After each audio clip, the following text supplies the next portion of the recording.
Being famous is a dream for most people, but achieving this particular dream is not easy. It takes a lot of perseverance, and maybe even some luck. Listen to my story. My name is Rona, and I'm 18 years old. I live with my mom and my sister. My dad passed away long ago. We live in a very poor neighborhood, where drug dealing and death are everywhere. My mom is a nurse, but even so, her salary is barely enough to make ends meet. I have always wanted a better life.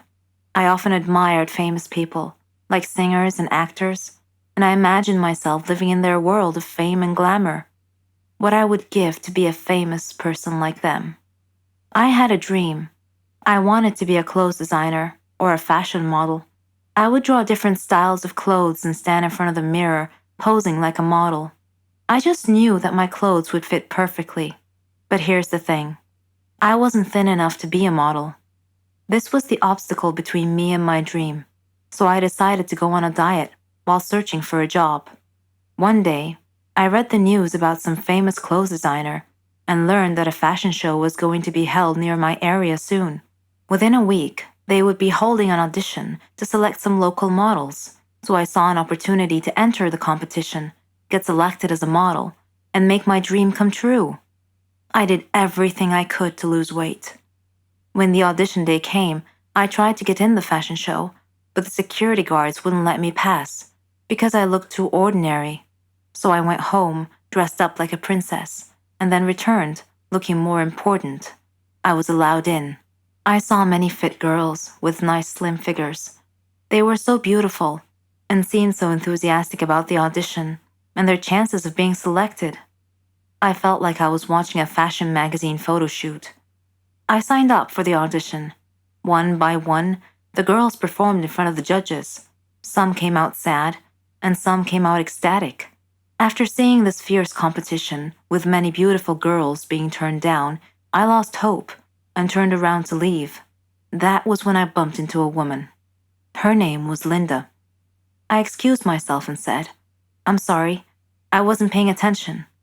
Linda replied, "It's okay. Are you one of the competitors?" "Yes, I wanted to, but seeing all these beautiful girls, I don't think I have a chance. Goodbye." "No, you shouldn't give up so easily," she said.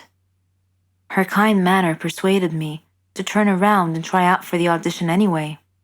As I walked onto the stage, I noticed that Linda was one of the judges. She winked at me as our eyes met. I did my best. Once my audition was over, I looked at Linda, and she smiled and gestured with her head that I had done well. However, one judge told me that my performance was good, but my figure was not. I needed to lose more weight. Linda told me that I was put on a list of potential models with the stipulation that I could re-audition if I lost more weight, so I buckled down and really hit the diet hard. I began starving myself. Mom felt miserable watching what I was putting myself through. I managed to lose about 40 kilos. Unfortunately, I had become so thin so quickly that my health began to suffer. I started feeling depressed and even got dizzy at times. When the next audition day came, I entered the audition room and once again met Linda. She looked at me with worry on her face and said, "What have you done to yourself?" "You told me to do my best, so I did," I said. I walked onto the stage. The judge who had told me to lose more weight saw me and was shocked. He asked me, "How were you able to lose so much weight so fast?" When I began my performance, my weakness caused some dizzy spells, which caused my modeling motions to be unsteady and awkward. Linda was clearly worried. As she watched my performance, as if she expected me to fall at any moment, the judges gave me poor marks, and I was rejected as a potential model. I was greatly disappointed because I had tried so hard. I said to the judges, "But I followed your instructions and lost more weight." The one judge said, "Yes, you lost more weight, but then you let your performance suffer as a result." Then I passed out and woke up later in a hospital bed. Mom and my sister and Linda were waiting at my bedside. I asked them what had happened. "You're too weak. You fainted on stage," Linda explained. Suddenly her phone rang, and after she answered and listened for a moment, I heard her say, "What? Oh no." After she hung up, I asked her what had happened. She told me that the plane carrying the judges and the competitors had crashed. There were no survivors. They would have to start the whole competition and selection process all over again. Though I was saddened by the tremendous loss of life in the plane crash, I chose to interpret this as a sign from above that I had another chance to achieve my dream, that I should not give up. With Linda's guidance and advice during my rehabilitation program, I was able to achieve an optimum weight with good health. Fate and my perseverance had given me a second chance, and I would not waste it. I am now ready and determined to try again. Some people live their lives not fully appreciating what others do for them. They start taking things for granted, thinking that that's exactly how it's supposed to be. Parents sacrifice a lot for their children, and when the children appreciate and try their best in life, that would be worth more than any words can ever describe. My name is Megan, and I hope to inspire you with my story. I lived with my father and my sister, Marlene, after the death of my mother, who died from an illness. Though I was only 18 at the time, I became responsible for taking care of the whole family. I did everything for them: cooking, cleaning, washing. My father was a great man, and he did his best to make us happy. I supported both my sister and my father. We faced everything together. There was one more person in my life, my neighbor, Dave. We practically grew up together, and our dreams grew with us. He knew everything about our circumstances and supported me often. He proposed to me and we got engaged. Dave chose a flat near my family so we would be close to them. That was very thoughtful of him. We got married and started our lives. I was determined to finish college, and Dave helped me in every way that he could. He proved to me every day how responsible and considerate he was. One day, while cleaning the house, my heart started beating rapidly, and I couldn't breathe well. I was barely able to call out to Dave, who came immediately when he heard me cry for help. I had had this symptom before, when I was younger, but I never told my father, because I didn't want to worry him. Dave took me to the hospital, where a doctor said that I had a serious heart condition, and not just that, I was pregnant too. Pregnancy and a heart condition do not make a good combination, so we had to choose between the baby's life and mine. My father and Dave asked me to abort the child. Though they tried really hard to persuade me, I resolutely refused. I agonized a lot during my pregnancy. They were also worried for my safety. My father and Marlene left their flat to come and live with me, and Dave cut back on his working hours to stay with me. When the day came, they took me to the hospital. The doctor checked the condition and said that it was too serious, that I wouldn't be able to survive the childbirth. My family and I were shocked. I held Dave's hand and told him that I was strong enough to make it. Dave hugged me and cried. I was so afraid, but I did my best to hide it. I said to my baby, "I'm trying the best I can. I'm fighting so that both of us could have a life. Know that I love you, and I know that you'll grow up to be very successful, but you'll also be caring and kind." He was a dream, the future, or so I thought. But my love was cursed right from the start. Sounds a bit confusing, right? Let me explain. But first, I should probably introduce myself. I'm Carolyn. I was a dreamer. I dreamed of a good, warm, stable, successful life. I wanted a good job, and I wanted to travel around the world a bit with Helen. She was my best friend. We virtually shared the same dreams, and hobbies, and interests, and lifestyles. We've been friends since we were kids. People often thought that we were sisters. I did too, in fact. She even got jealous if anyone tried to get close to me. Every day, Helen and I worked a little more towards our dreams. Once, when Helen and I were traveling with some of our friends, we had a problem with the hostess on the plane. A gentleman intervened and cleverly solved our problems. His name was Danny. I liked him. A lot. I thought about him often, but whenever I talked to Helen about him, she told me that he was not as amazing as I seemed to think he was. Coincidentally, I met him again at a party of a mutual friend. We talked together till daylight. I told Helen about our encounter, and she expressed her wishes that my love story would have a happy ending. I similarly told her that I hoped she would find the love of her life someday too. Everything would be okay, we figured. Then, one day, I received a letter in our mailbox. It was in weird handwriting, as if the writer had written it with a trembling hand. I opened it curiously. It said that my love for Danny would become a curse if I didn't give him up and get him out of my life. What nonsense, I thought. Whose idea of a silly joke was this? I immediately called Danny and Helen to tell them about the letter. Danny laughed, but Helen was worried and suggested that I should be careful from now on. That same day, Danny had a horrible car accident, but fortunately he wasn't hurt. A detective investigating the case determined that his car brakes had been tampered with. In another incident, a car almost hit me, but it swerved away at the last minute. When I mentioned this incident to Danny, he tried to calm me down and told me to just forget about it. He gave me a beautiful bracelet as a present and proposed. We got engaged, and I couldn't have been happier. I wanted to show the bracelet to Helen, but somehow I seemed to have lost it. I couldn't find it anywhere. Anyway, when I told Helen about his proposal, she was thrilled for me. I spent days shopping for just the right wedding dress. I was so busy with preparations that I forgot all about the ominous letter. I went to the wedding hall early to make sure that everything was ready and prepared. Helen was helping me, and Danny kept calling me to make sure I was all right.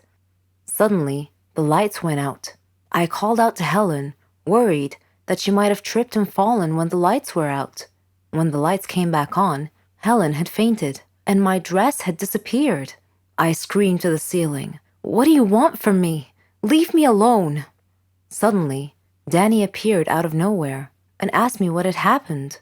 I told him then and there that we must break off our engagement, otherwise the curse the letter mentioned might injure someone or cause someone to die. Then Helen came too and tried to calm me down. She told me to go to the car and that she would get our stuff and follow me. I loved Danny and wanted to marry him, but now I was seriously worried that this curse threat might actually be real. Helen came back carrying a bag and a large suitcase and told Danny not to worry, that she would drive me home and then call him to tell him that we had arrived safely. I was still crying, and Helen was trying to calm me down. When we arrived home, I noticed something strange. Helen was carrying a bag that was partially open, and I glimpsed a piece of clothing stuffed into it. It looked exactly like my dress. I opened the bag and found that it was my dress. I confronted Helen and demanded to know how my missing dress ended up in her bag. I clearly caught her red-handed, and she was unable to answer coherently. I realized at that moment that the source of the so-called curse was Helen. "Helen," I said, "how dare you do this to me? I thought we were like sisters to each other." She replied icily, with a glare that I saw for the first time. She said that she fell in love with Danny just as I did, but he chose me instead of her, and that she hated me for it. She said she won him over and got him to love her instead. Then they both tried to scare me into calling off the wedding so that she and Danny could be together. There are no words to describe how I felt at the time. I replied in a similar tone. I told her that I don't ever want to see her again, or Danny. Neither of them mattered anymore. I never did see Helen or Danny after that day. I'm on a Caribbean island now, sipping on a cocktail. I read in the paper that Danny and Helen had announced their engagement. I'm thinking about what wedding present I should give them as a surprise. Hey, my name is Monica, and in 5th grade, we went to the Orlando Science Center for a field trip. I was excited for multiple reasons. 1, I was a huge science lover. 2, my teacher was an absolute bully whom I hated, and luckily could get away from for most of the day. She would make up lies and get me in trouble with my parents, and then smirk the next day when she saw bruises on me. But lastly, I had found out that the day before my crush and I were going to be in the same group of 7, guided by a parent known for not caring too much about what you do as long as you don't die. My crush Sam was absolutely beautiful, a sweet boy who was blessed well by puberty over the summer. His shoulders wide, his waist slim, his hair was a brilliant ginger shade, complemented by his jade green eyes and cute dark freckles, carefully painted across the bridge of his nose. He was quick on his feet and just as quick to make a joke. And let's be honest, who can resist a cute redhead, boy or girl? Not me. We get off the bus, and Sam and I immediately dive into the beauty that was the Orlando Science Center. I had no idea he was a fellow nerd. We were casual friends, enough not to make things awkward, but not enough to know much about each other. So discovering he adored science was great for me. I remember messing with pulley systems with him, venturing through the human body floor and making terrible puns along the way. He rubbed his hands along the giant ball of electricity on one floor and immediately rubbed it on my head to try and get my hair to stand on end. And I couldn't help but notice how his hand stayed on my collarbone a bit too long after.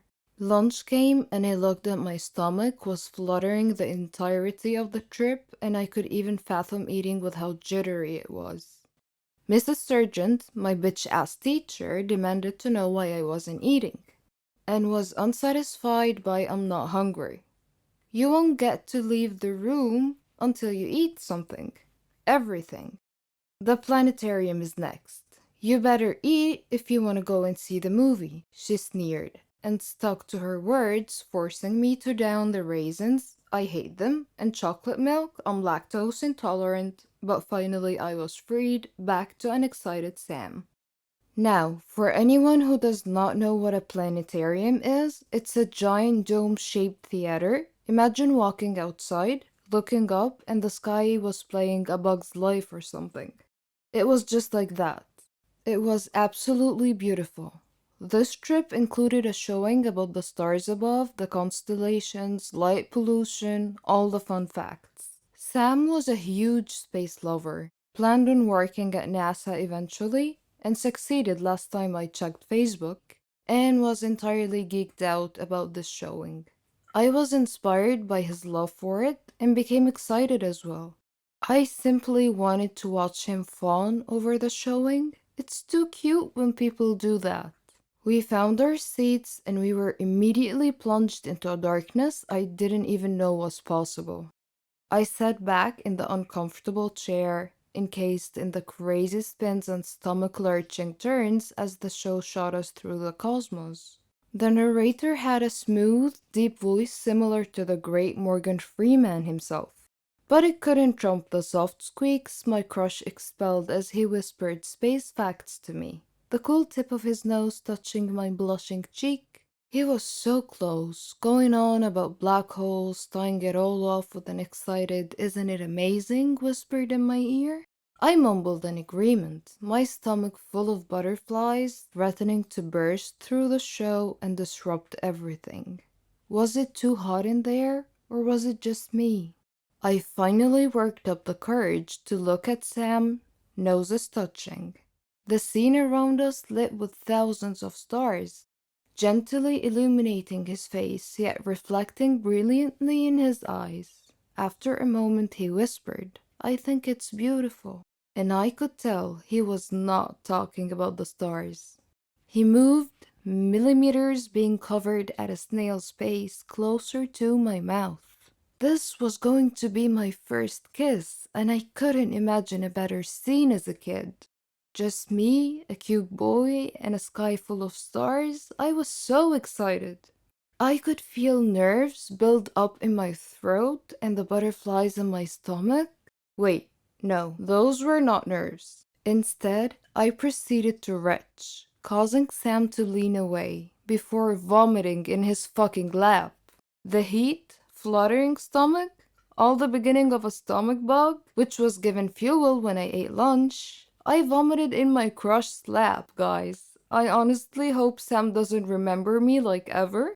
To those asking, I remember this in detail because not only was it so goddamn traumatic, but it was one of the best days of my life as well.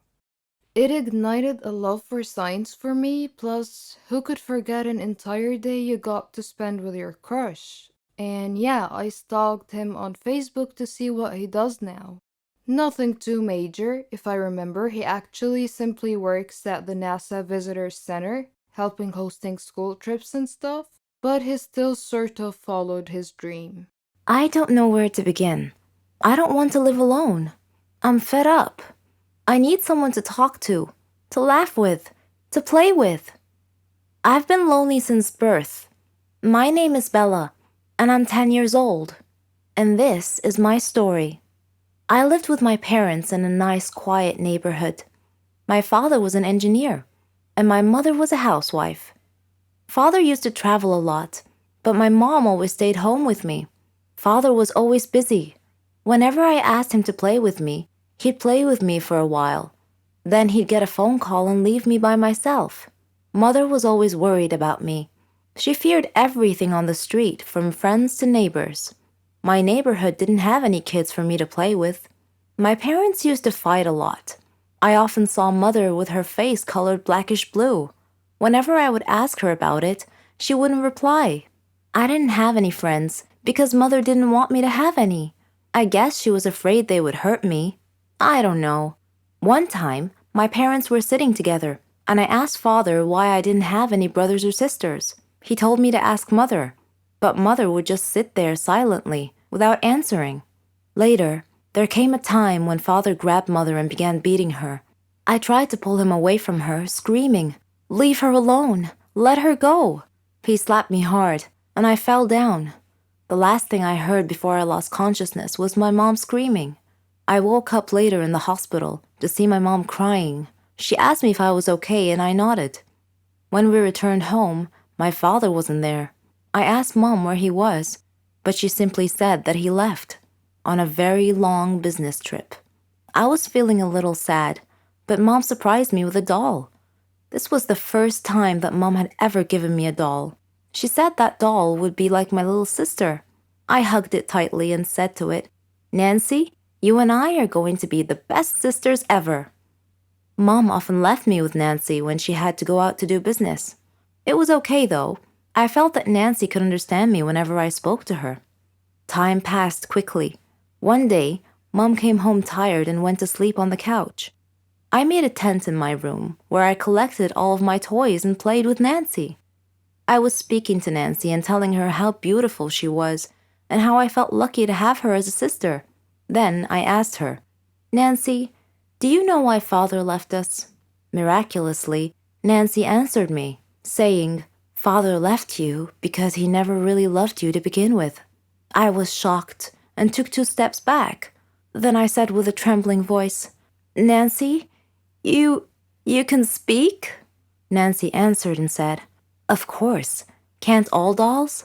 From that moment on, Nancy and I lived in our own private little world. We didn't let anyone know about this. It was our secret. Once, when we were sitting alone, Nancy said to me, "Bella, I need to tell you something." "What is it?" I asked. Then she said the strangest thing. "You have to leave this world because you deserve a better one." That didn't make sense. Actually, it felt more like a threat. It frightened me, and I called for Mom. When she came in, I told her what Nancy had just said to me. She replied saying, "Nonsense, Bella. Nancy is just a doll. She can't talk. Maybe you're just tired. Get some sleep." So I tried to sleep, but Nancy wouldn't let me sleep. She left me alone until midnight, then she woke me up. She put her hand over my mouth and whispered, "Please listen to me. Don't scream, okay?" she said. "I know all your fears, your father's cruelty, your loneliness, your love for me, how your love and belief in me transformed me from a toy to a sentient doll.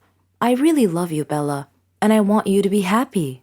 Her words calmed me down, and I said, "You're right, Nancy. So what do we do then?" She explained her plan to me.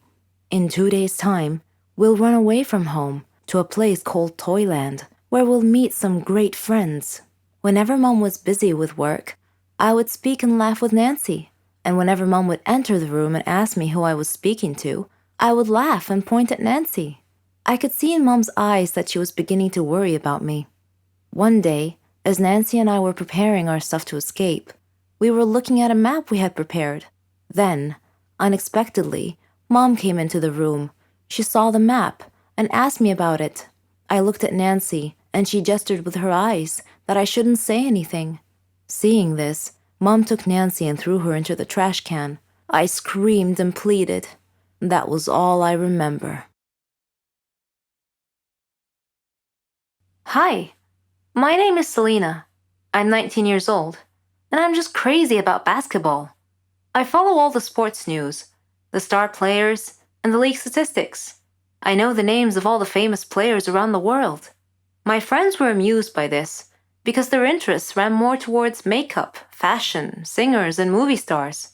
I thought those girl things were just outright vain, shallow, frivolous, and downright silly to tell the truth. The college's basketball team coach was forced to take leave due to a chronic illness, leaving the team without a coach. Due to my high school reputation and widely recognized basketball expertise, I was asked if I wanted to serve as the basketball team's temporary coach. I had always dreamed of someday becoming a coach for a famous basketball team, so I jumped at the opportunity. School leagues presented opportunities for players to show what they've got and maybe get scouted by a professional league team. It was also my chance to start as a college basketball coach. By studying the opposing team's previous games, I analyzed their strategies and learned their strengths and weaknesses.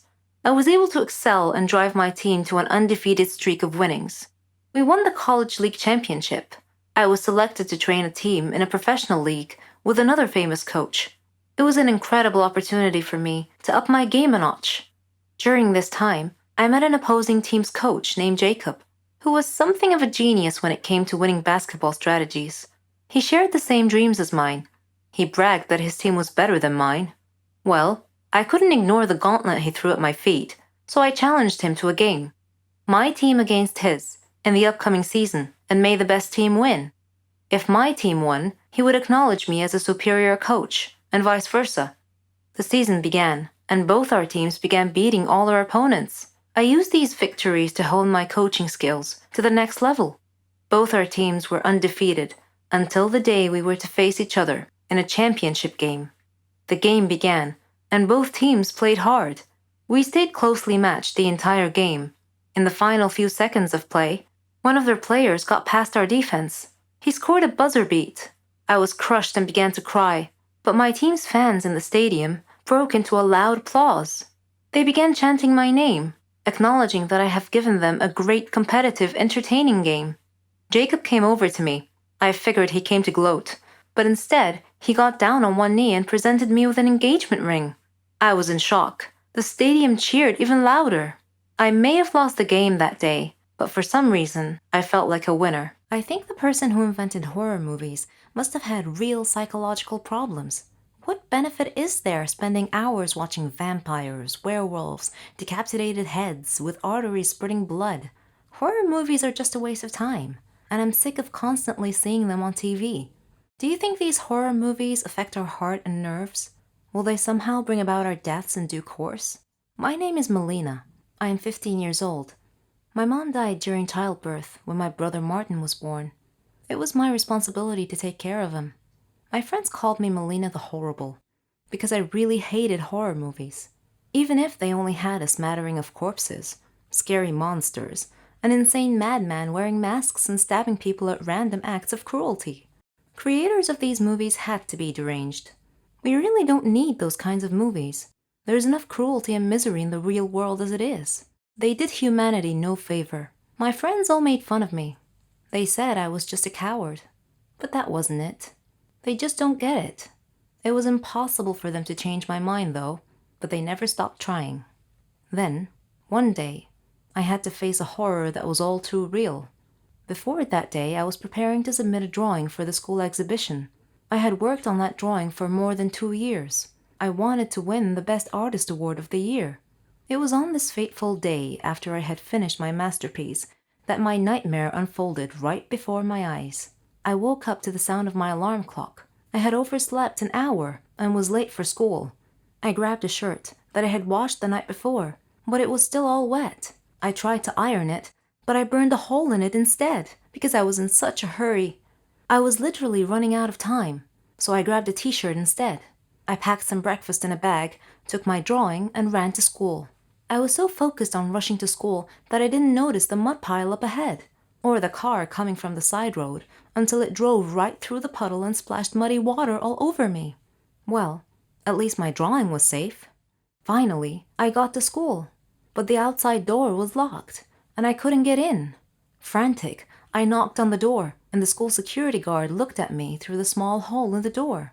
I told him that I was late for the exhibition and needed to get in quick. He looked at me with suspicion, but thankfully he opened the door. The principal was standing there with him, eyeing me through her thick glasses and asking me why I was so late. I told her that I was running late for the art exhibition and that I couldn't speak now, but that I would come to her office afterwards and fully explain myself. Without a moment to lose, I headed towards my classroom.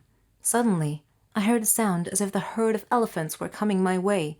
The lesson had just ended. Everyone was moving to their next class. I was like a pebble tossed in stormy seas, jostled right and left. Then the flood hit my drawing, carrying it downstream only to fall on the floor and get trampled on. I watched in shock as the whole disaster happened. I spent the rest of the school day sitting quietly at my desk. I didn't do any classwork, didn't feel like talking to anyone either. At the end of the day, after all the students had gone home, I was sitting alone in the schoolyard, watching the sunset. The guard told me that I needed to go home because he had to lock up. So, I got up and started walking. My home was a good distance away from school. I had no money for a bus or a taxi, so I had to hoof it home. Then, I came to a street that had been roadblocked. Workers were working on the road, and I couldn't pass through, so I had to take a detour around the roadblock and somehow ended up walking down a dark street. I didn't like dark roads. Maybe I should have just waited for the workers to finish their work.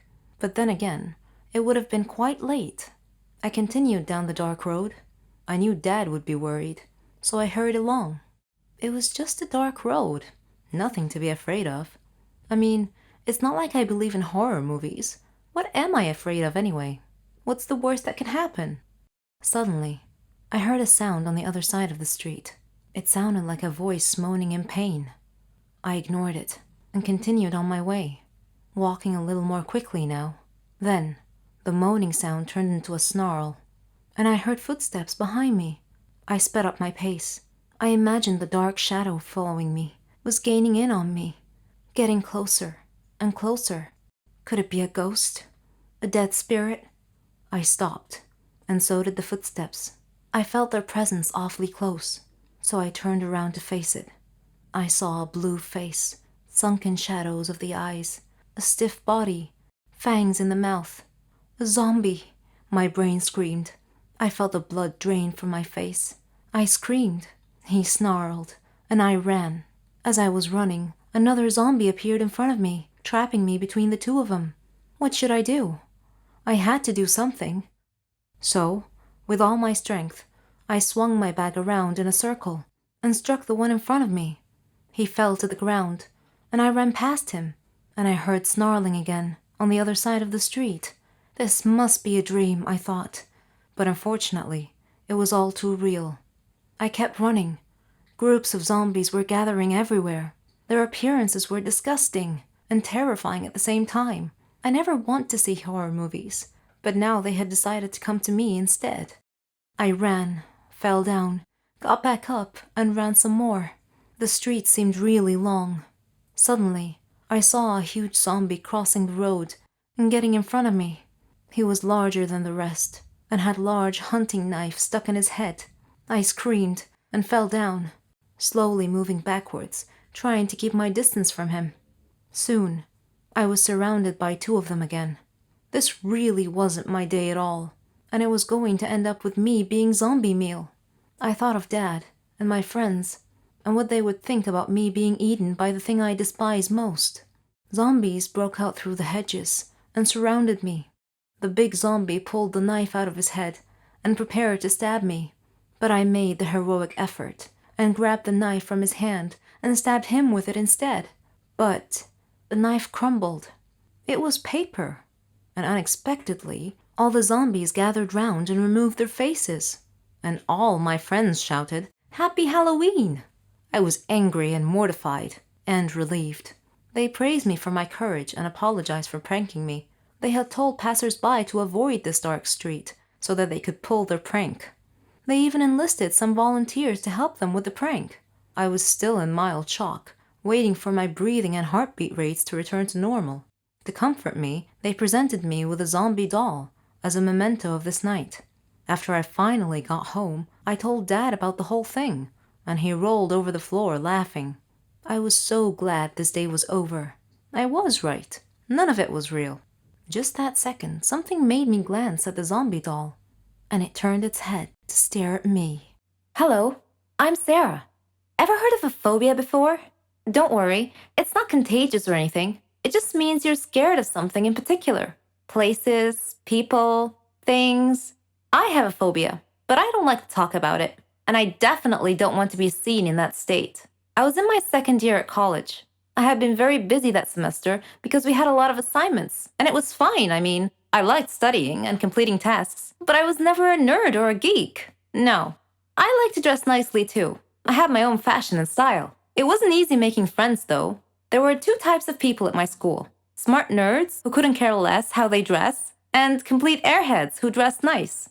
I didn't fit in either one of those groups, so I basically kept to myself until one day I got assigned to do a task with a girl and a boy, Jane and Kyle. They didn't look nerdy at all, and I thought to myself, oh, great, looks like I'll be doing all the work. But when we started talking about the project, they didn't just sit there or toss ridiculous retorts. All three of us were having an actual conversation about the topic. I was so thrilled. It finally seemed like I belonged somewhere. We became friends and did everything together. We could tell each other anything. Well, not everything. I had one secret from my friends. I never told them I had a phobia. Anyway, a year later, Jane moved to Germany with her parents. She was going to finish college there. So it was just Kyle and I now. All through college, we were the best of friends. We even did our graduation project together. On graduation day, Kyle and I were supposed to go out for dinner. He wouldn't tell me where, said it was a surprise. And what a surprise it was. He had picked the highest tower in the whole city to eat dinner at the very top. I don't have a problem with high places in particular. In fact, I'm sure I'll love the view if I ever make it to the top. No, I had a problem with the elevator. A phobia, to be precise. So we were standing at the base of the tower, and Kyle was happily listing all the great features and restaurants up there, but I didn't hear any of it. I was too busy fretting, frozen to the spot, desperately trying to find a way out of the situation. I couldn't say no to Kyle, who was all excited to go up the tower, so I clenched it in and tried my best to stay calm. We got in the elevator, and the doors shut. I couldn't control what came after that. I was terrified, screaming and shouting hysterically, banging on the walls, then falling to the ground. Of course, I don't actually remember any of it. Kyle told me later on. The last thing I remember was the elevator doors shutting close.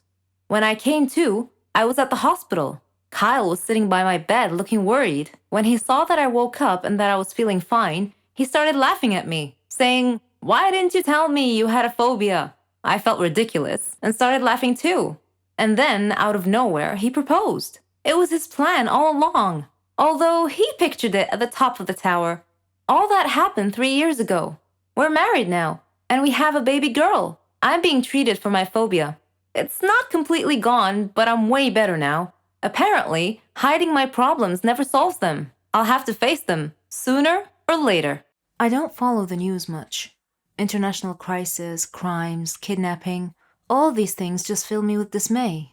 It's as if our world is a dangerous jungle. And I don't like that feeling, because I'm a peaceful girl who likes to avoid trouble.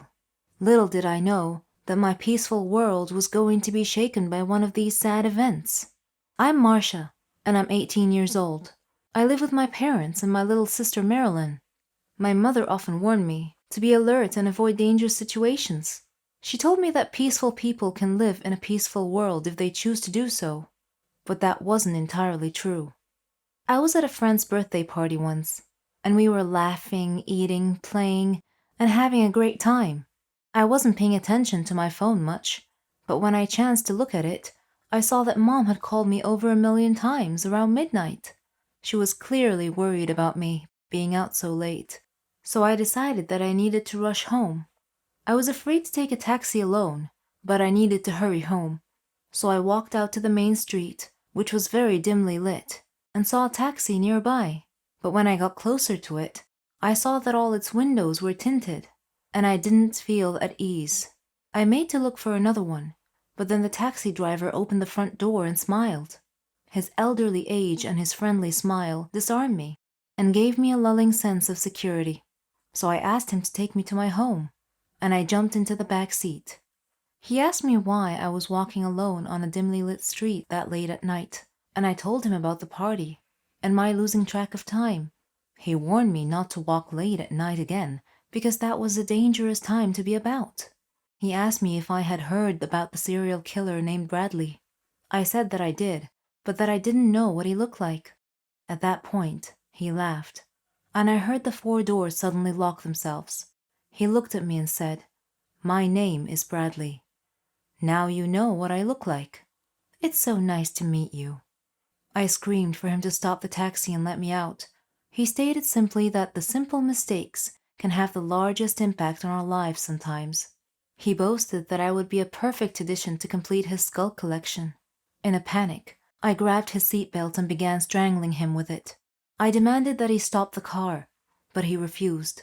I began choking him harder and harder until he eventually lost control of the car.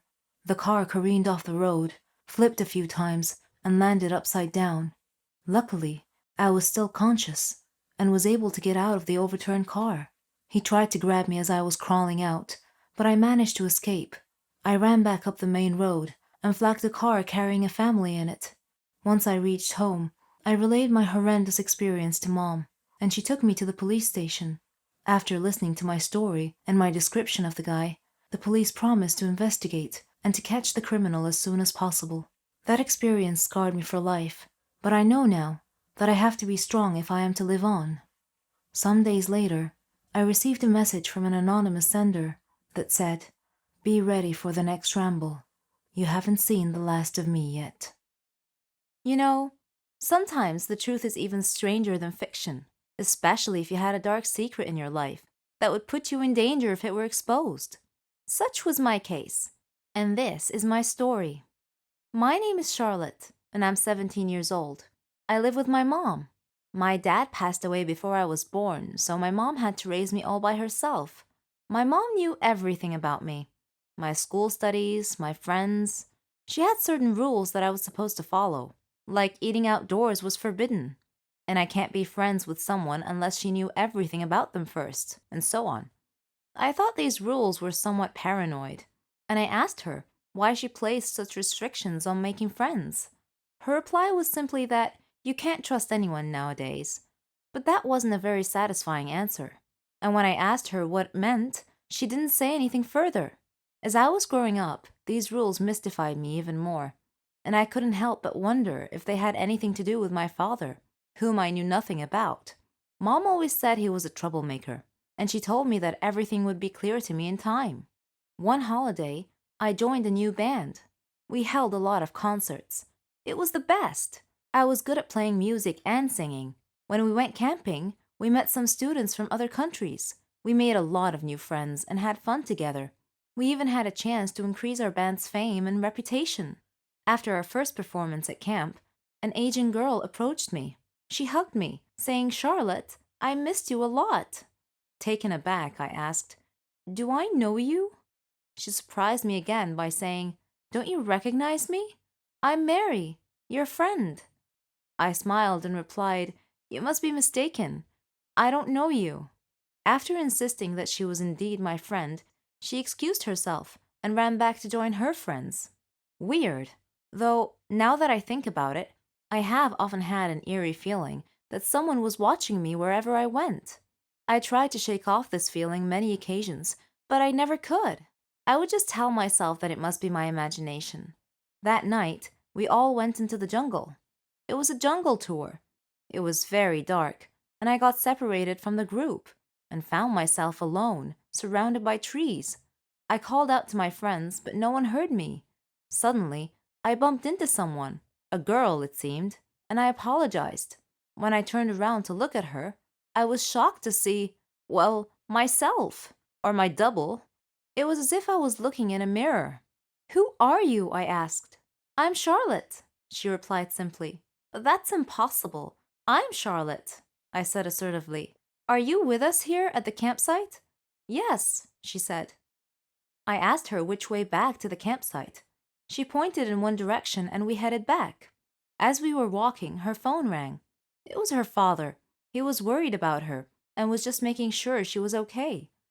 We arrived at our tents without incidents, and I said, "It was really nice to meet you, Charlotte. I'll see you tomorrow." I felt a strong connection to the girl for some reason. Then I realized that I had forgotten my bag, and I went to get it. And again, I had that ominous feeling that I'm being watched. Suddenly, something hit me on the head. When I woke up, I found myself sitting in a car, surrounded by people wearing sunglasses, and I was really frightened. Who are you people? I demanded to know. And what do you want from me? One man told me that my dad was the reason they kidnapped me. When I told him that my dad had died a long time ago, he just laughed. Then he sprayed something on my face and I lost consciousness. When I woke up later, the other Charlotte was tied up beside me. One of the men seemed confused, seeing two of me, and he asked his boss which of us was the girl they were looking for. Suddenly, I heard someone shout, "Freeze! Don't move!" The police had come. They came out from the tree line. Surrounding the car, they arrested the men. Then they untied us both. Someone appeared looking very worried. The other Charlotte started coming too and asked where she was and what was going on. Then she saw her dad and she ran to him. Her dad then looked at me and asked for my name and my mother's name.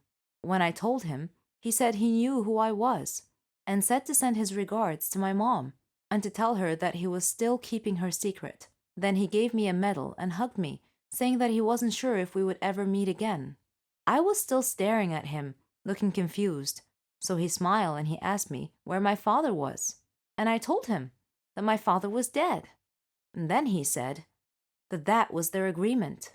He and my mom, that he was only trying to protect me and the other Charlotte, who happened to be my twin sister. He said he got into some trouble in his line of work. Some people threatened to kill us, so he and my mom decided to split us up. She took you, and I took your twin sister, he said. We did this to keep you safe. I named your twin Charlotte, just the same as you. I was still feeling a bit overwhelmed at this point. This was preposterous. I couldn't believe it. Suddenly, I heard someone calling me. Charlotte, wake up! It's time for a trip. You must have been having a nightmare because you were screaming. I woke up to find myself in the tent with my friend. When I went outside the tent, I stopped. Right in front of me, staring me in the eyes, was a girl who was my mirror image.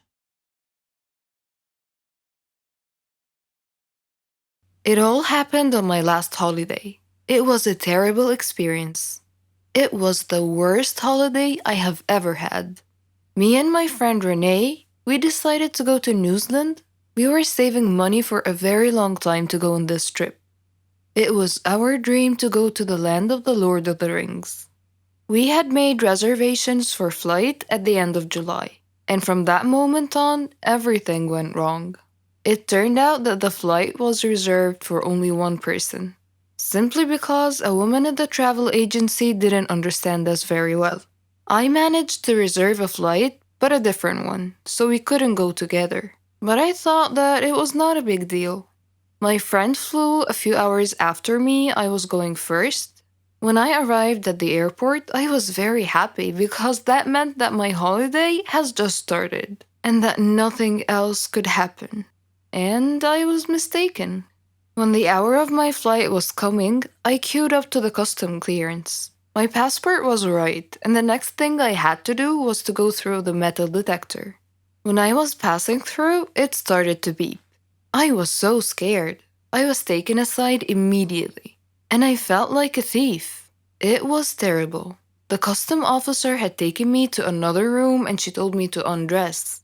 I tried to explain that I had a belly ring and maybe it was the cause of the beeping, but she didn't want to listen. I had to undress. They took my clothes somewhere else, and I was standing alone in the middle of the room. I was shocked and stressed.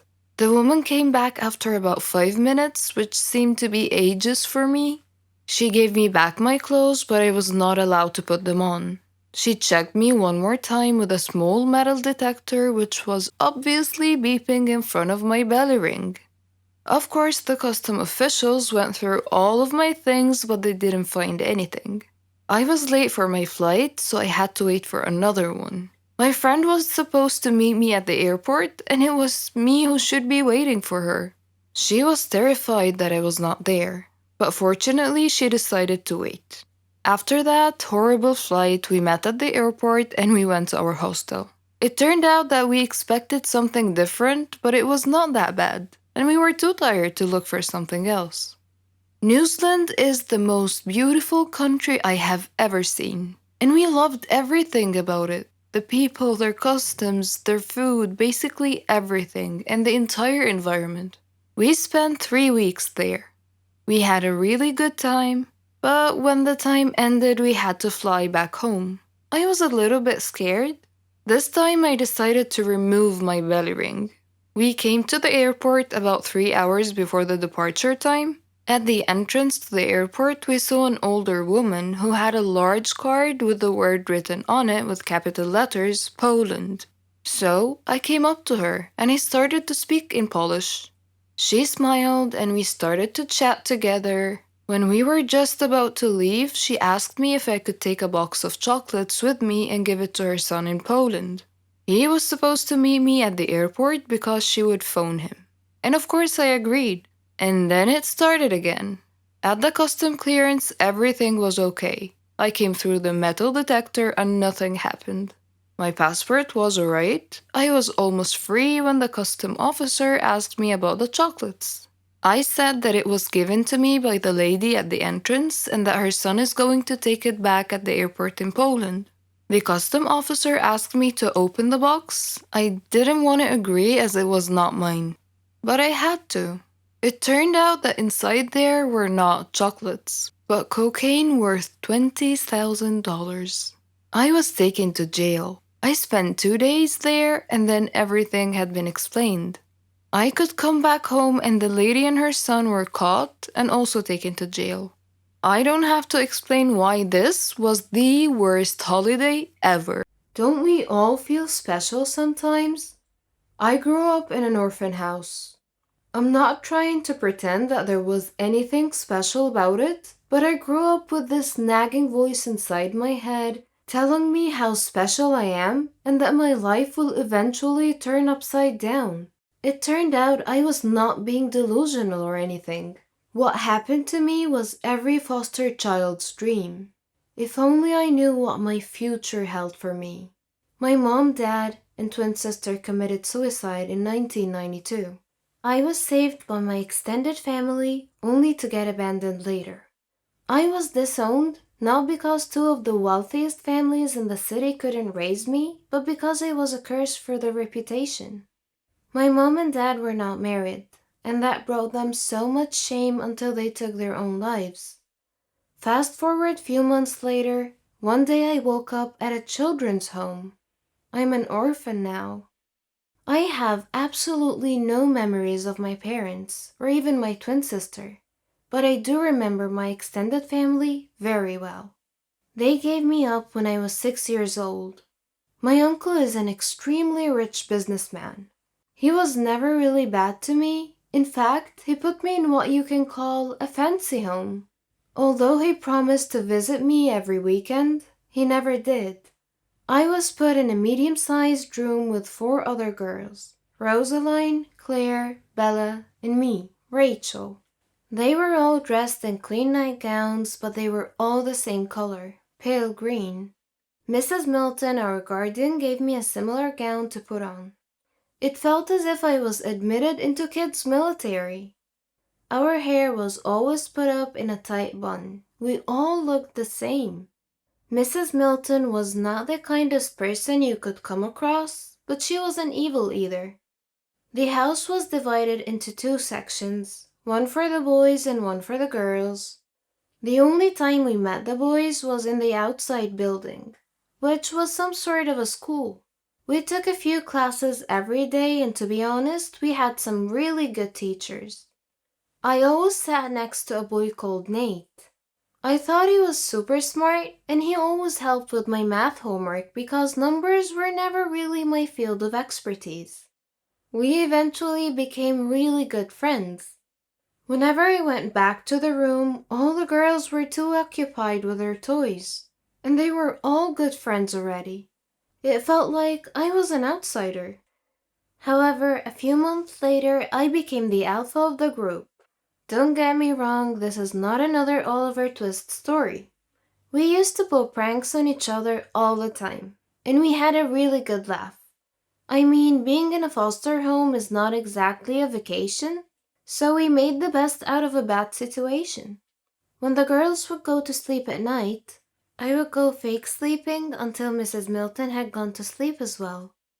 Then I would stare out that tiny, teeny window and start counting the stars one by one. I named one after my dad, one after my mom, one after my twin sister, and finally, one after Nate. I would stay up all night long daydreaming until I fell asleep. Mrs. Milton would wake us up around 6 a.m. to have breakfast and go to class. It went on like that for years and years.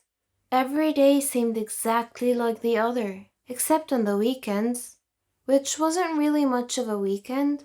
It only meant we were allowed to eat dessert. I have always been an extremely curious little girl, and the reason Nate and I grew so close was because he was a curious boy as well. We had no idea about the outside world. We had so many unanswered questions, and sometimes we would make up answers to tame our brains. The girls had relatives visiting them during the weekend, but I would stay in my room. Sometimes I cried, and sometimes I shut my eyes close and tried to imagine what my mom looked like. One day during science class, Nate asked me who visits me on the weekend. I never said anything back. I pretended that I didn't even hear him. But in a moment of extreme confusion and sadness, I wrote something down on a piece of paper and passed it to him. It said, "Let's get out of here." We were 12 years old at the time. I didn't care about the consequences at all. All I cared about was getting outside of here and exploring what was happening in the outside world.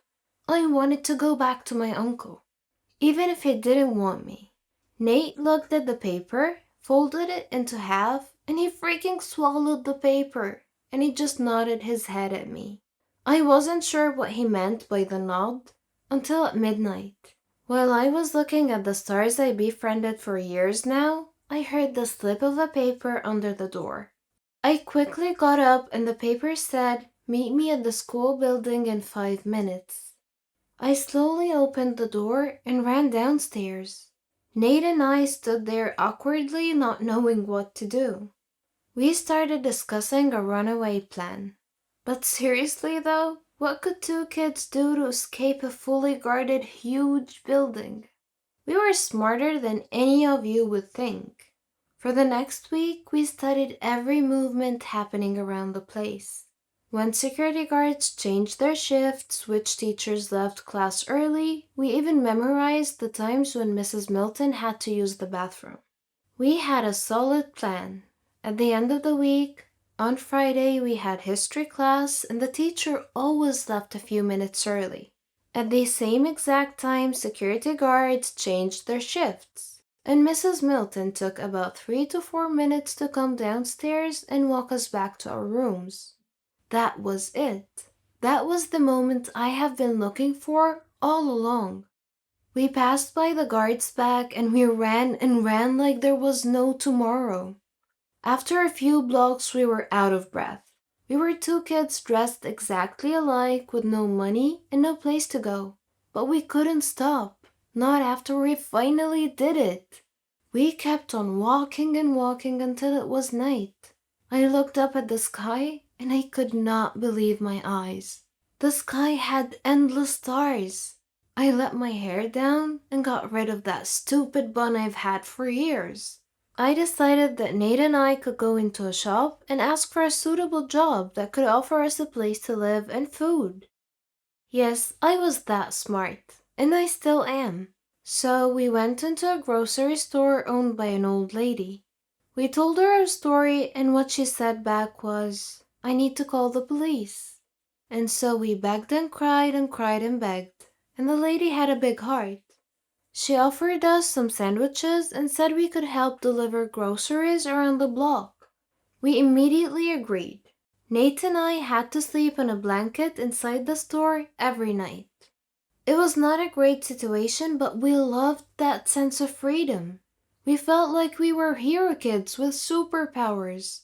We stayed with the old lady for what seemed like a year. If you haven't guessed it by now, I was in love with Nate. I had our wedding planned inside my head, and although he never said anything back, I knew he loved me even more. One day we heard that old lady talking to an officer who was looking for two lost kids. We grabbed all the cash we could and ran through the back door. I know it's inconsiderate to rob the woman who provided for us, but there was no other way. We quickly stopped the cab and asked the driver to drive as far as possible. He gave us a weird look, but when we showed him the money, he started driving. At this point, Nate held my hand for the first time ever, and he said, "We'll be okay." I felt my heart melt to the ground, but traffic noise brought me back to my senses. The cab driver was driving funny, but none of us was really familiar with driving, so we never really paid much attention. I looked at Nate and he said, "We need to find my uncle. He's rich, he can help. You can hide in my room. Or he can even adopt us, I don't know." My voice was shaky. Nate replied and said, "Hey, calm down. I promise we're going to be fine. Rachel, we have each other. This is all that matters. And I will help you find your uncle." I didn't hear the rest of his words. I woke up in a hospital bed. I screamed at the top of my lungs. A nurse came in and I said, "Who are you? Why am I here? I need to leave right now. Where's Nate?" The nurse gave me a pill and some water. She said, "Calm down. You'll be fine. Your friend is fine. You got into a car accident. What's your name?" I pushed her hand away and refused to take the pill. "My name is Rachel and I need to see my friend right now." The nurse just left me. Then an officer came in. He started asking questions and I kept asking to see Nate. I never answered any of his questions. I asked him to call the nurse again and she came back. I asked her to help me sit straight because I could barely feel my legs. Maybe I'd been sleeping for too long, I don't know. She just stood there. I looked down and I didn't have legs. What happened?" I asked. "The accident happened, Rachel," the nurse replied. "Now I'm a crippled orphan?" No, that couldn't be true. I'm not sure why, but I was super calm, and I asked, "What happened to my friend?" "He is okay. Where are your parents?" I stared up at the white ceiling and never said anything back. I don't know how, but it was suddenly next day morning and the officer woke me up. I told him the whole story, and I described my uncle and his business name. I needed all the help I could get, but no one was telling me anything about Nate. The doctor explained that I will be able to walk again, but it might take up to a few years. Later that day, my uncle came. I had an ocean of mixed feelings, but my eyes were stoned. I couldn't shed a single tear. The first thing he said was, "Why did you do that to yourself, honey?" He dared to call me honey and to blame me for his own doing. I half smiled and said, "The doctor said I'll walk again. Have you heard anything about my friend?" He told me that Nate had a brain concussion and he's in a coma. And that was when my stone eyes melted. I felt guilty. It was me who made him run away. If it wasn't for me, maybe he would have been fine now. "Uncle Todd, could you please call in the doctor for me?" I asked. The doctor was very understanding. Although he did not have a full picture of what was going on, he explained to me that Nate will be fine, and I believed him. My uncle paid for my surgery and for Nate's stay as well. How confusing. If he had such a big heart, why did he admit me to a foster home? I lost count of the days. I wished I was back at the orphanage sitting next to Nate while he helped me with my homework.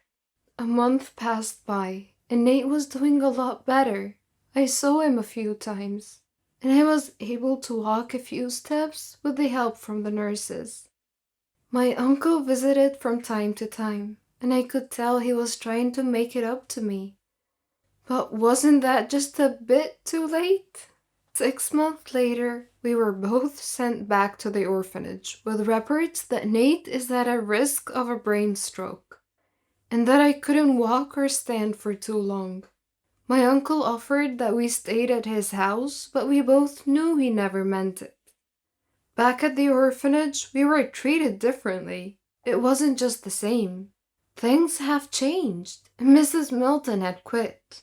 The new guardian was called Mrs. Buffy, like the one from Buffy the Vampire Slayer. Let me tell you that that woman was not kind.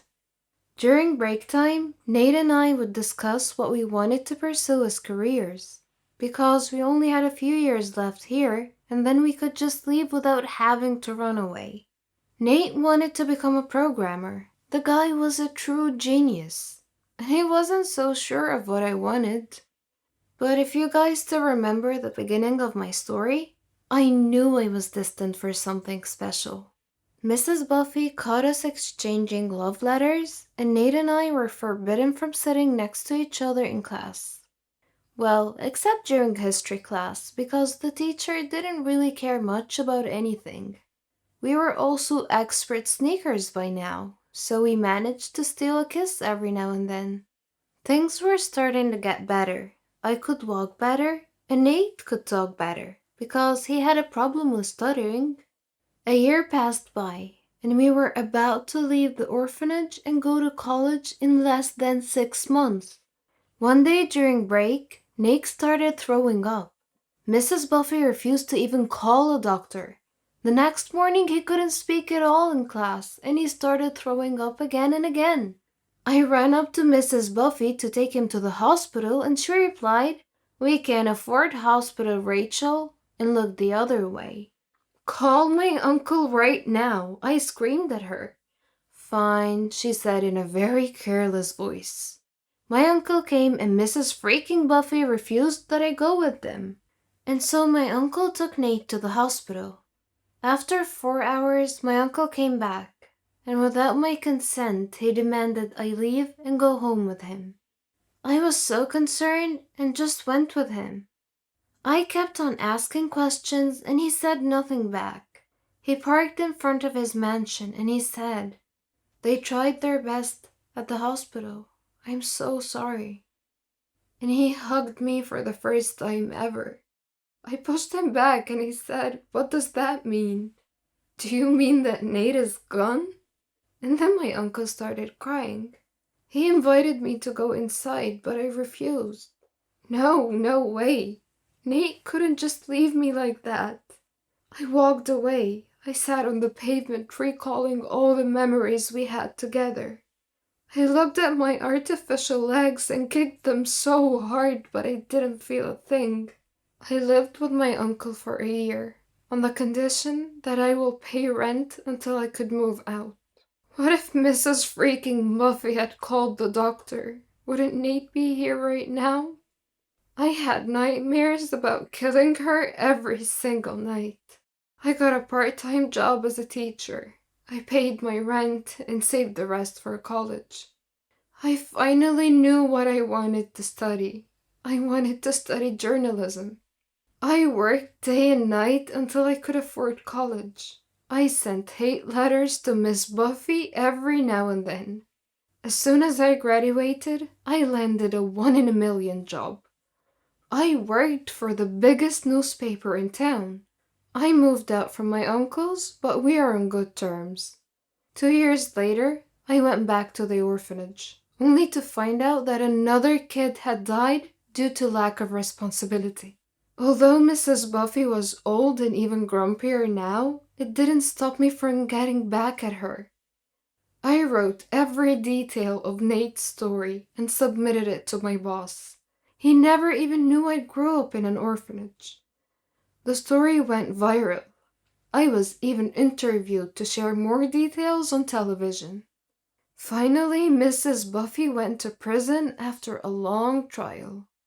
Oh, I could almost hear Nate smile in heaven right now. I may not have legs, and I may get bullied every now and then, but I have Nate living inside my heart. After things went viral on social media, I was able to get enough donations to open my own foster home in Nate's name and to forever honor his name. See, I told you I was destined for something extra special. Hi, my name is Laura.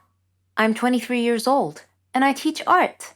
I recently got married to the love of my life, Norman. I considered him my friend, my brother, my son, and my husband. We loved to prank each other, even after we got married. For instance, one time I turned off all the lights in the apartment, dressed up as a monster, and scared the living daylights out of him when he came back from the store. Another time, he damaged my car. I put mayonnaise on his toast. I did worry sometimes that our jokes might go too far. I mean, he did get really mad at me once. He stopped talking to me for 2 days, even though I apologized profusely many times. After that, our pranks sort of stopped. I figured our pranking days were over. About a month later, I returned home to find a letter on the floor. I opened it and read it. If you don't pay us 100,000 by Friday, we will kill Norman. I smiled. Norman was pranking me again. When he returned home, I hugged him and showed him his prank letter. He read it carefully, and his brow furrowed. He appeared seriously frightened and swore that this was not part of any prank. He told me that we needed to leave town as soon as possible. I asked him why, and he told me that before he married me, he had stolen a gold statue from a motorcycle gang. I asked him why he couldn't just return it with an apology, and he told me that the statue was worth a lot of money and could make us really wealthy. That night, an armed masked burglar broke into our apartment and confronted us with a gun. He said to Norman, "Hello, Norman, long time no see. You need to choose between the statue or your wife. Choose now." Norman was hesitant. Then he steadfastly said, "I can't give up the statue. Take my wife." The masked man turned towards me. He pointed the gun at me in a threatening manner. I was frantic. I was staring at Norman in shock. Suddenly, the masked man ripped off his mask. It was Keanu, Norman's brother. Norman sat down, laughing so hard he could hardly stop to breathe. Between laughs, he said, "This is payback for the last prank of yours. I was so mad at him that day, but it's all right. He doesn't know what I have planned for him." I love going to the gym, but I remember one particular traumatic moment when I was in high school that made me stop going to my favorite gym. One morning, not even a couple of minutes after arriving at the gym, I was approached by 2 policemen. The gym attendant said these police guys have been waiting for me for a couple of hours. All my gym friends saw what happened. "Are you Natalie?" one of them asked. Yes, what can I do for you?" I said in confusion. "You need to come with us to the police station for some questioning," he said firmly. I dropped my mouth wide open. It was the first time I got invited to the police station ever. I was shaking, but I tried my best to hide it. They might think that I'm guilty of whatever it is, or I really did something wrong. I wanted to ask if I'm in trouble, but I remained silent instead. I'm getting more and more afraid of them as we get nearer and nearer to the police station. I'm sure you're all wondering what happened. Trust me, I had no idea back then. I was as confused as you are. Stick around and I'll tell you the details. Anyway, make sure you've already hit the subscribe button and the bell for notifications. Let me tell you my story by starting at the beginning. I have a boyfriend. His name is Marco. We've been together for a year now. He is the most popular guy not just in our high school, but in other schools as well. And he's so popular because of how good he is at playing basketball. He's the team captain of our school, and a lot of basketball agents come to our campus to check him out. And now that we're seniors, a lot of schools are offering him scholarships. And me? You know those chick flick movies where you see a really pretty woman walking along the school halls? Tall, blonde, beautiful, her hair bouncing, and her body looks really hot? so everybody's just looking at her, simply getting amazed by her beauty. Let's say like Regina in Mean Girls. Well, I'm nothing like that. I'm just a plain Jane. Maybe now you're wondering how Marco and I met. Well, we've been neighbors ever since we were 7. I remember the day when they moved into the house next door. My family invited his family over for dinner, and that was the first time we ever hung out together. Hi, he waved at me. I tried to say hi back, but I couldn't get my silly shy self to speak, so I just waved at him. After dinner, they went back to their house because his mother said they still need to unpack their things. I went to my room and opened the window for some air, and to my surprise, I saw Marco. He looked at me and smiled. Our bedroom windows faced each other. That's when we started to get really close. We would talk till the wee hours of the night and no one would really notice. It is safe to say that Marco and I started as friends, but just last year, he confessed his feelings for me. And to be honest, I feel the same way about him. And so we started dating. Secretly, though. Everyone in his life, including his parents, his sports mentor, his agent, and his friends, do not like the idea of him getting a girlfriend, especially if that girlfriend is me. His mom treats me like her own daughter, and she's always reminding Marco to treat me like a sister. As early as 18, Marco already had a sports mentor and an agent. That's how good he is. His future is secured already with this just one mistake, and it could all be ruined, so they're just being very careful about his career, and that I understand.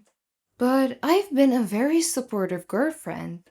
Marco is a great guy. He's always there for me. We go together to the gym most of the time, and we hang out like we're just friends. No one would really suspect anything because people know that we're really friends. And I do not mind being kept a secret because I know one day everything's gonna be fine. Time will come that he would be able to hold my hand in public.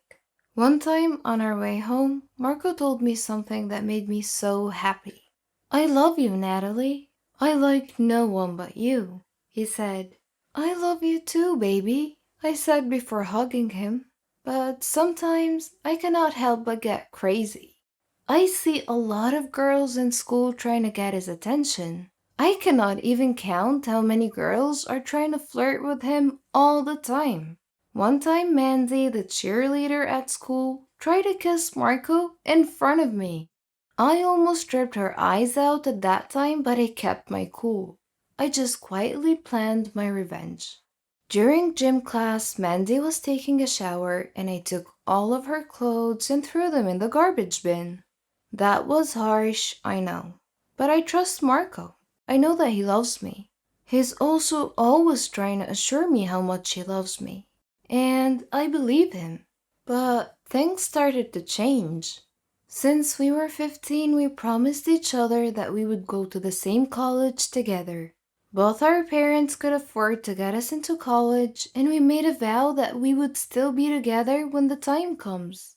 And that promise became stronger when we became a couple. But 6 months ago, my father got into an accident, and he had a spinal injury that made him have difficulty walking. My dad stopped working.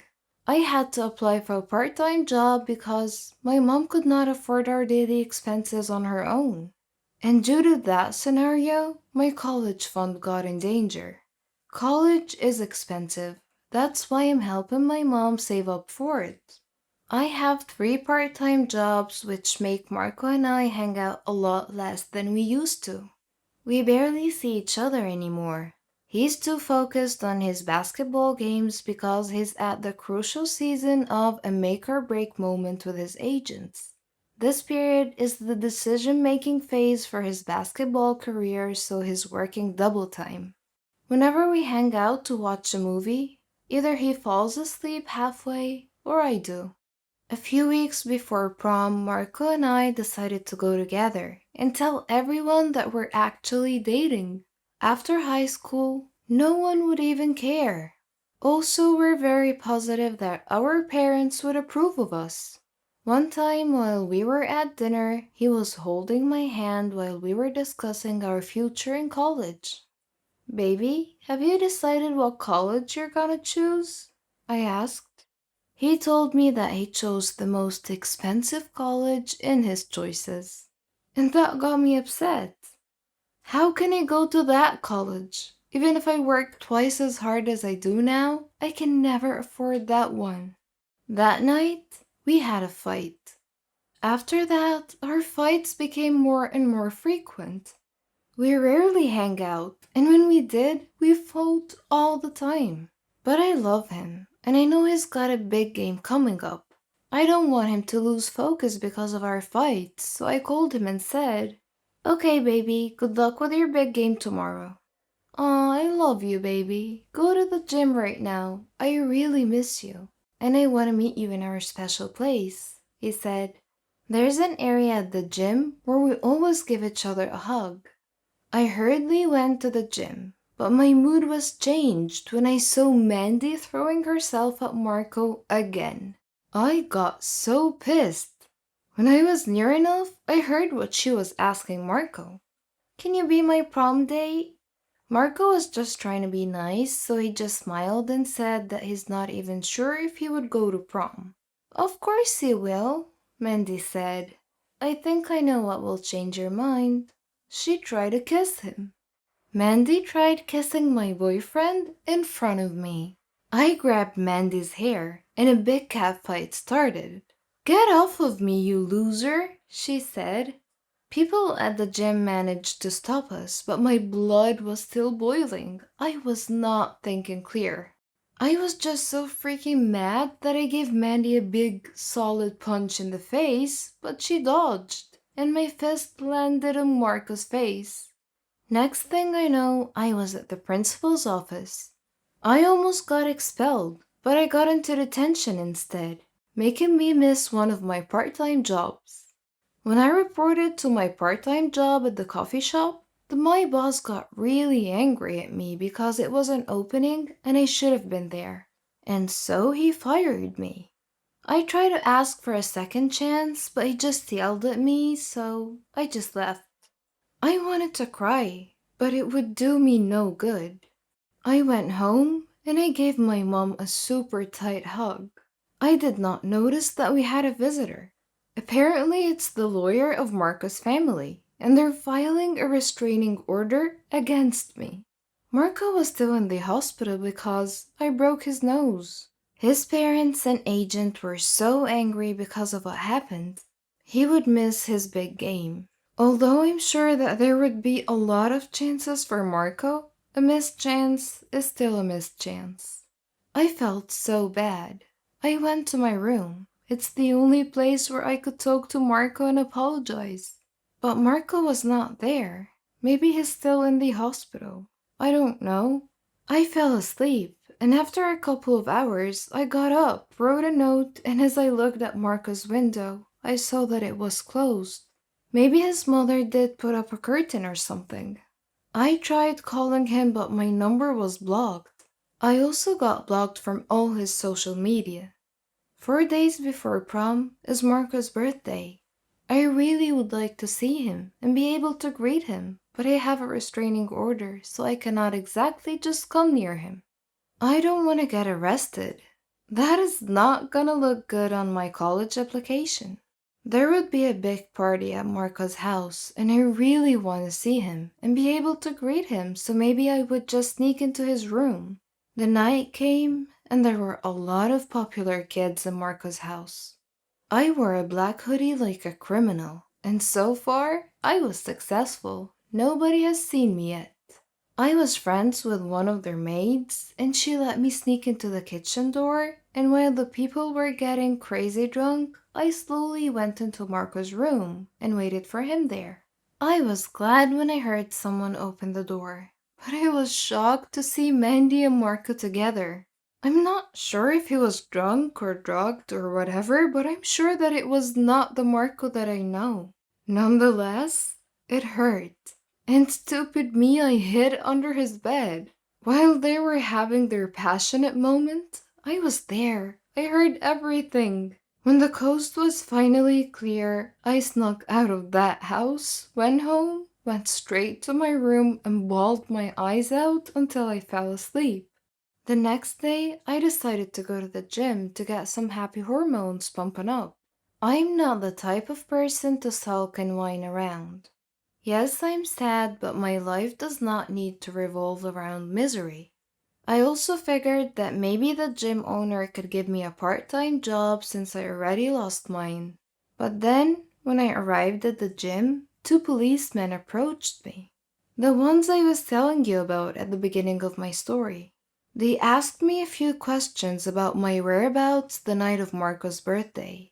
But I refused to answer because I knew I could get arrested for violating my restraining order. I would like to answer when my lawyer is present, I said.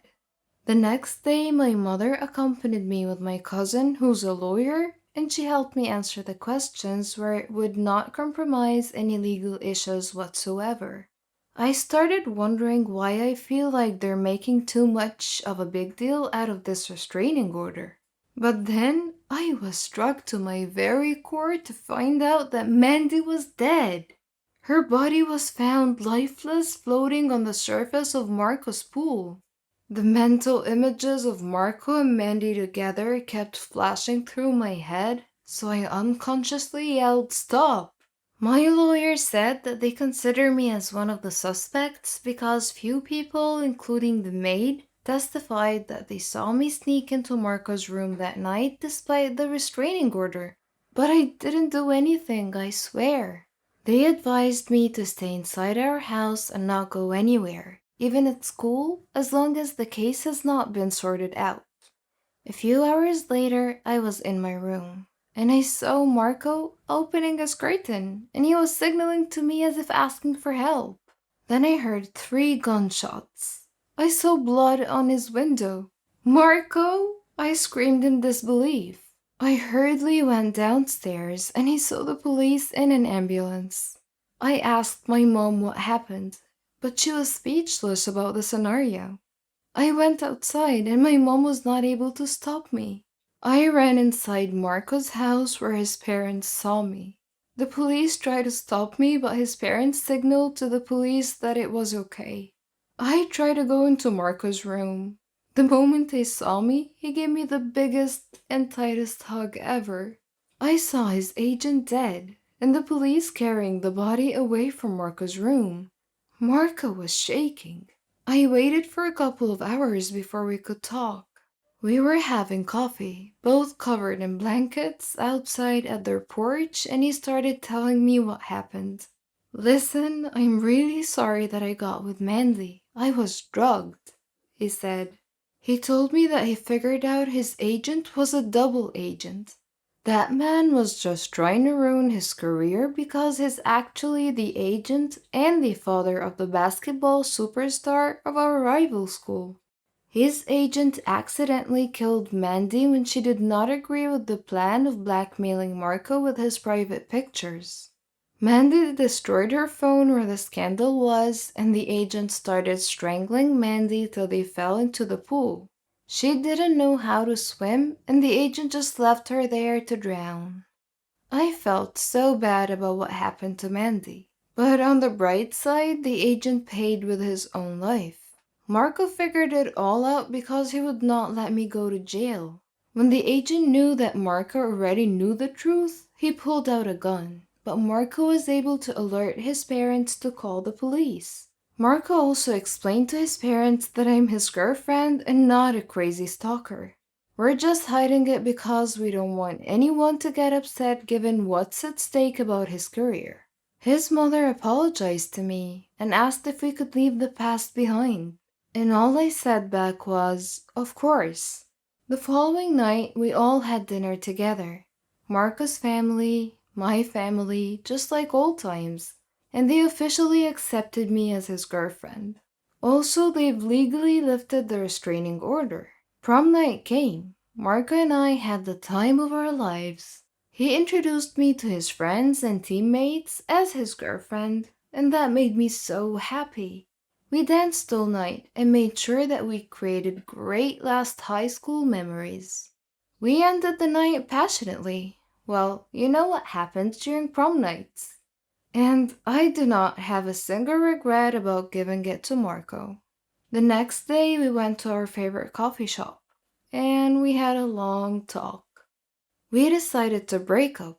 He obviously had a great future in basketball waiting for him, and he does not need me to slow him down. Someday, if we're really meant to be together, I'm sure love will find its way to bring us back together. But for now, let's be realistic. I do not have enough money yet for college, so I decided to sit it out for a year while I'm working hard for my tuition fee. Marco goes to an Ivy League school where his basketball career got so much stronger. Don't worry, we're still friends. We always see each other during Thanksgiving and other family occasions. Last year, I even met his new girlfriend when he brought her home for spring break. It kind of broke my heart, but I'm good now. When Marco and I broke up, I realized how much I sacrificed for his career and his future. And it was as if mine did not equally matter. When I asked myself what I want to become and which course I should be taking, I did not know the answer. So I focused on myself until I figured out that I wanted to become a lawyer. I wanted to help someone like me someday and prove that someone is indeed innocent. It's been a couple of years since Marco and I broke up, and it's the best decision for both of us. Right now, I am building my future at the university I've chosen, away from Marco's shadow. I also became a member of Alpha Kappa, the most popular sorority at the campus, and am making the most out of college, just like I wanted to. Our feelings are always hard to control. We are humans, after all. Sometimes we do things we can't explain, just because we feel that way. I had a student named Daniel, a sweet and innocent child. I was prepared to do anything for him, but don't judge me just yet. First, let me tell you my story. My name is Jolene. I'm a 21-year-old math teacher at a primary school. I live with my sister and my mother. My house was next to the school where I work. I love teaching, and I like teaching the students in creative ways. They loved me, and I loved them. Daniel was a special student, though. Our story began at the start of the new year.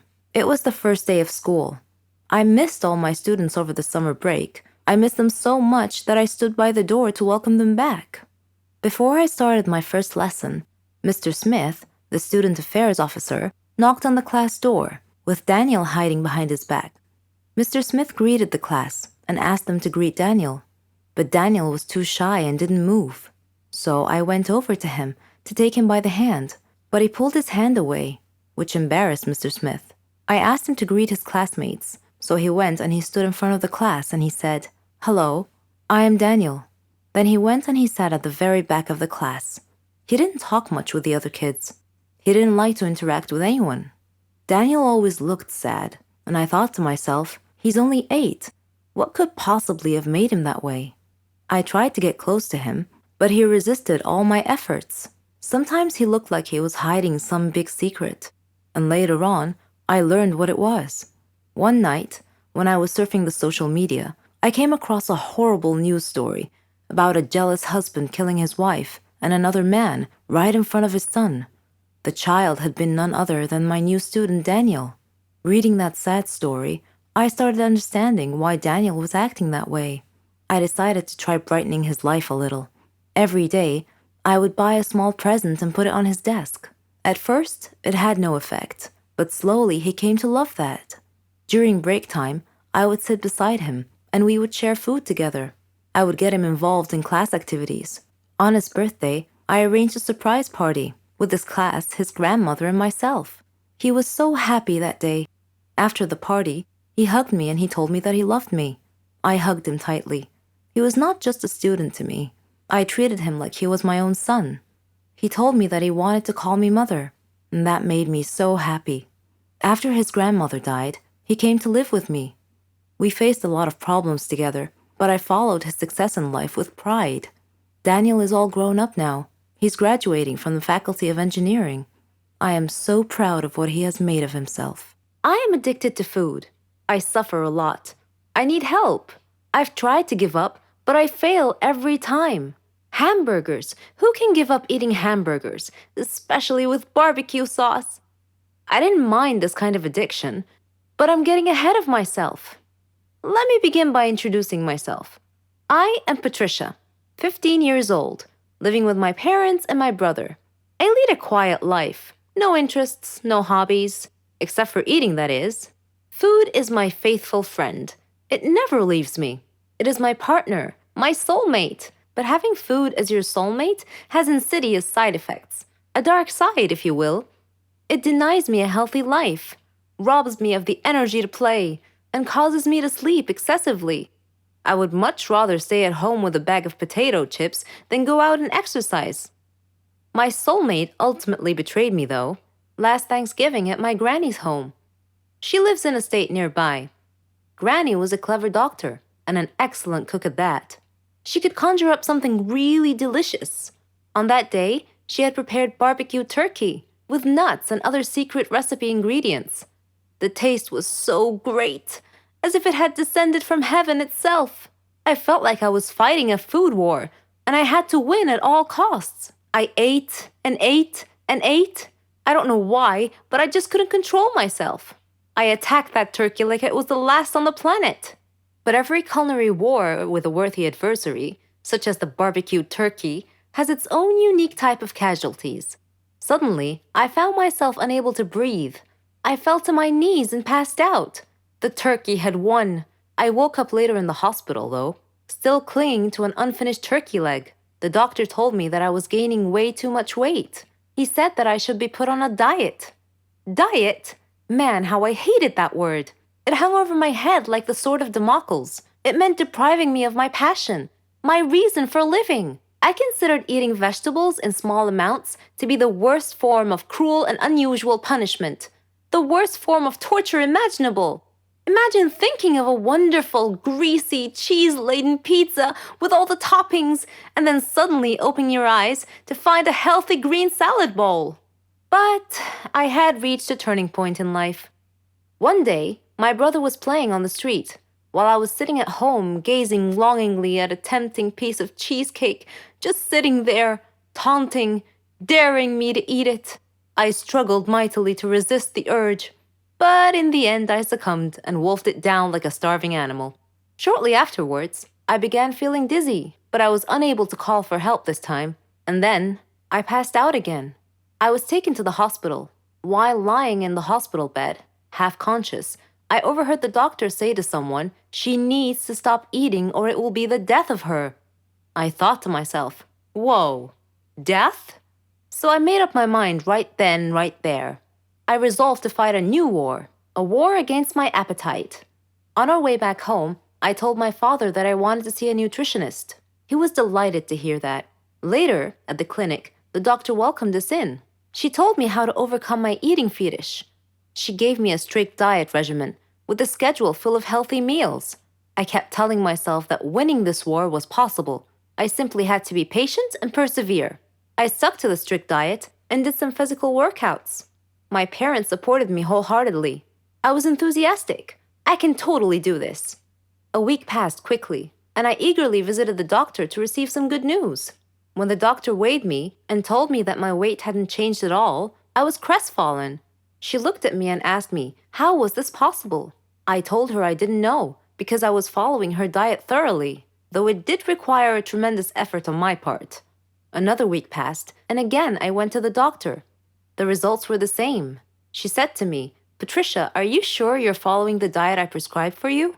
I said yes. She sat there wondering. Then she told me with a puzzled look on her face, "It's odd, but your weight is increasing, not decreasing." This unexpected piece of news mystified me. Another week passed. No change. The doctor was nonplussed. I returned home with a dejected look on my face. My father asked me what was wrong. When I told him, he laughed. Do you believe that? My father actually laughed at my predicament. I was furious. He gestured an apology with his hand and then told me that it was my own fault. I was puzzled. What are you talking about? He told me that I had been sleepwalking to the refrigerator every night and eating everything in sight. I was taken aback. I couldn't believe it. Stop acting like you didn't know it, he said. You must have been awake. I replied, No, Father, I'm not acting. I was truly unaware that I've been sleepwalking and eating in my sleep. But now that we've finally solved the mystery of the increasing weight, we returned to the doctor with this new information and told her the situation.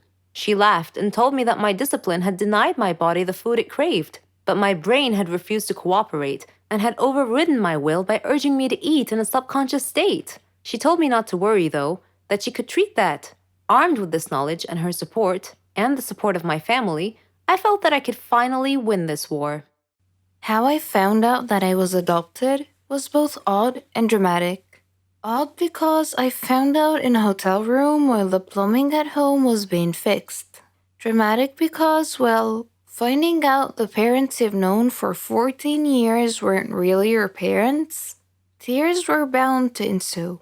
There were clue signs when I was a kid that I wasn't related to anyone I grew up with. First of all, although people told me I looked like my parents, I never really saw the resemblance. Second, prior to my first birthday, I didn't really have any pictures of me as a toddler. And third of all, though you might think this is irrelevant, but I think it plays a part. I'm an only child. Either I was just oblivious, or that I was already so part of the family that it didn't really matter. When I was in grade 2, we learned about baptism in religion class. I went to a Catholic school and religion was part of the curriculum. Our teacher began that lesson by giving us this assignment. Bring your baptismal certificate and a baptismal photo to class. The next day, I was the only kid in class who didn't bring either one. It wasn't like I didn't try. I asked my grandmother where they were because I needed them for class. I remember a brief look of panic flashed before her face. So I just shrugged it off. I don't know where they are, she said. I'll call your mom and ask her. My parents were working abroad in America at the time. I grew up with my grandparents in a tiny island in the Philippines. My grandfather passed away when I was 4, and ever since it was my strict but caring grandmother and a string of maids raising me. Summers were the month I looked forward to the most, because it meant 2 things, my birthday and my parents visiting. I was your typical Filipino child with overseas parents. So when my grandmother got off from a long-distance call with my mother and told me that they had my baptismal certificate and photos with them in New York, I wasn't suspicious. I simply restated what she told me to my teacher, who had me look over a classmate's baptismal certificate and photos. When I was a little bit older, I had a dream. I'm the type of person who remembers her dreams. So this particular dream had stayed with me for so many years. Even now, I still remember it. I was at home in the living room, playing with my favorite dollhouse. A woman entered the picture. I remember a mass of dark curly hair and a blue dress. I didn't know her, but at the same time, she looked so familiar. She plopped down on the floor next to me and began to play with me. And then she told me that she was going to take me away. Why? Because she was my mother. I woke up then, was confused for a few minutes, but then I shrugged it off. I must have been watching too much of my grandmother's dramatic soap operas. My father returned to the Philippines to help raise me when I turned 10. I was never particularly close to him anyways. I didn't talk to him much and I avoided spending time with him. Looking back now, I realized that I gave him such a hard time when he was only trying to be a good dad. I have to admire him for never giving up. In those years, I slowly became a daddy's girl, and I still am. He's serious and strict, but has his funny moments. My mother remained in New York, but now tried her very best to visit twice a year rather than once. In 6th grade, again in religion class, we were taught that names were important. They gave us our identities. What did our names mean? How did our parents come to name us? We looked up our names in a dictionary. Mine meant woman of purity. Another definition said simple. That night, I asked my grandmother to call my mother long distance so I could ask her why she gave me my name. Why did you choose my name? I asked her, pencil poised on the page of my religion notebook, ready to take notes. Why did I choose your name? She repeated. Yeah, I replied. I looked up my name and it said woman of purity and simplicity. So why did you choose my name? She was silent for a moment before saying, I don't know. Let me call you back. We said goodbyes and we hung up. I thought that was odd, but I shrugged it off. It was no big deal. If you're still interested in how I found out I was adopted, or why did my mom choose my name, stay tuned for the second part. Before I got on the plane from Barcelona to Tokyo, I emailed the friend I was staying with. Please do not be shocked by my appearance. I look a little bit different. Also, I won't have any money when I arrive. So if you can help me sort it out, that would be great. The stitching on my face looked like someone had killed a black spider but left the corpse there. My appearance was shocking. I gasped with horror whenever I accidentally glimpsed at myself in the mirror. And that was before I even registered that it was me looking back. My face got worse on the plane ride to Tokyo. Whether it was just the cabin pressure or the time that was the bruises take to bloom, but my friend meeting me at a hotel in Tokyo blanched when he saw me. My eyes were black and swollen shut. One side of my face was also swollen and bruised, and a long line of black, badly stitched thread ran down my right temple to my brow.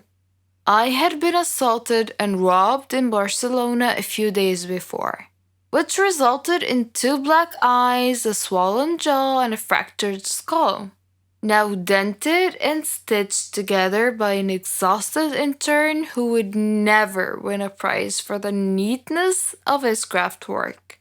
My friend in Tokyo was a lawyer who dealt with the complexities of transitional airline leases and wore tailored suits.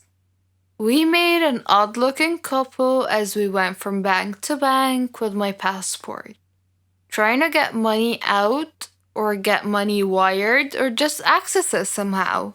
In his flawless Japanese, he negotiated on my behalf as I stood there, my face a grotesque mask. But each time we were rebuffed. In a chilled Starbucks, my friend brought me an iced coffee, which I drank through my straw, and my jaw still hurt, and said, "The people in the bank probably think I beat you up, and I'm trying to drain your bank accounts. That's what it looks like." We tried one more bank, and when they said no, tears burst with some difficulty from my swollen eyes. And the sight might have been so weird and sad that they finally said yes. The rest of the time in Tokyo, I didn't leave my friend's flat. I was anxious and exhausted, and had started to dream of the assault in shattered and jumbled fragments. In the day when I should have been exploring Tokyo, I lay on the couch in the cool dark flat and watched reruns of the Dawson's Creek. I don't really like Indian movies because the actors are always overreacting, and the movies are not logical at all. But this is just my personal opinion. However, I've discovered that there are stories stranger than Indian movies. Let me give you a real-life example. I'll tell you a story about a young woman named Samantha. Samantha was a beautiful girl with blonde hair and green eyes. She lived with her grandmother after her parents died in a horrible car accident. The whole country read about it. She had many friends, and all the neighbors liked her. They considered her the most beautiful girl in town. Many had proposed to her, but she didn't care much for them. One day, Samantha was walking alone down the street after visiting one of her friends. Suddenly, she had an eerie feeling that someone was following her. She began running and crying for help. Her follower began running and stopped her. He was an ugly man pointing a knife in her direction. He asked her to hand over her purse. She threw it at him and made a run for it. The man said wait and made to stop her, but another man appeared out of nowhere and punched the thief, who fell unconscious. The brave and good Samaritan picked up Samantha's purse and handed it to her. He was very handsome, with green eyes, soft hair, and an amazing smile.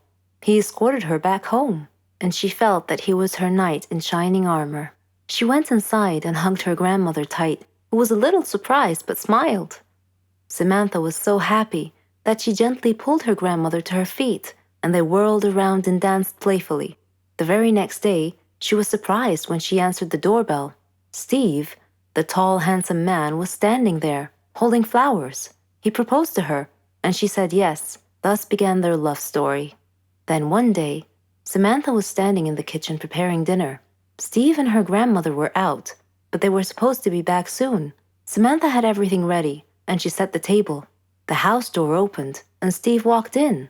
Samantha went to greet him, but she felt dizzy and fainted. Steve quickly took her to the hospital. The doctor congratulated Steve, saying that he was going to be a father. Steve was ecstatic, but Samantha was not. Instead, she was shocked and nervous. She said that she was too young to have kids, that she wasn't ready to be a mother. Steve was taken aback and said, "But why? Don't you want him?" Things were different from that point on. Samantha tried to get an abortion several times, but Steve was always stopping her. She couldn't accept it. She blamed Steve, but Steve couldn't understand her.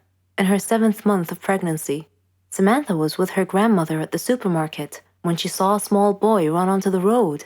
Fearing he might get run over by a car, Samantha quickly pulled the boy off the road to safety.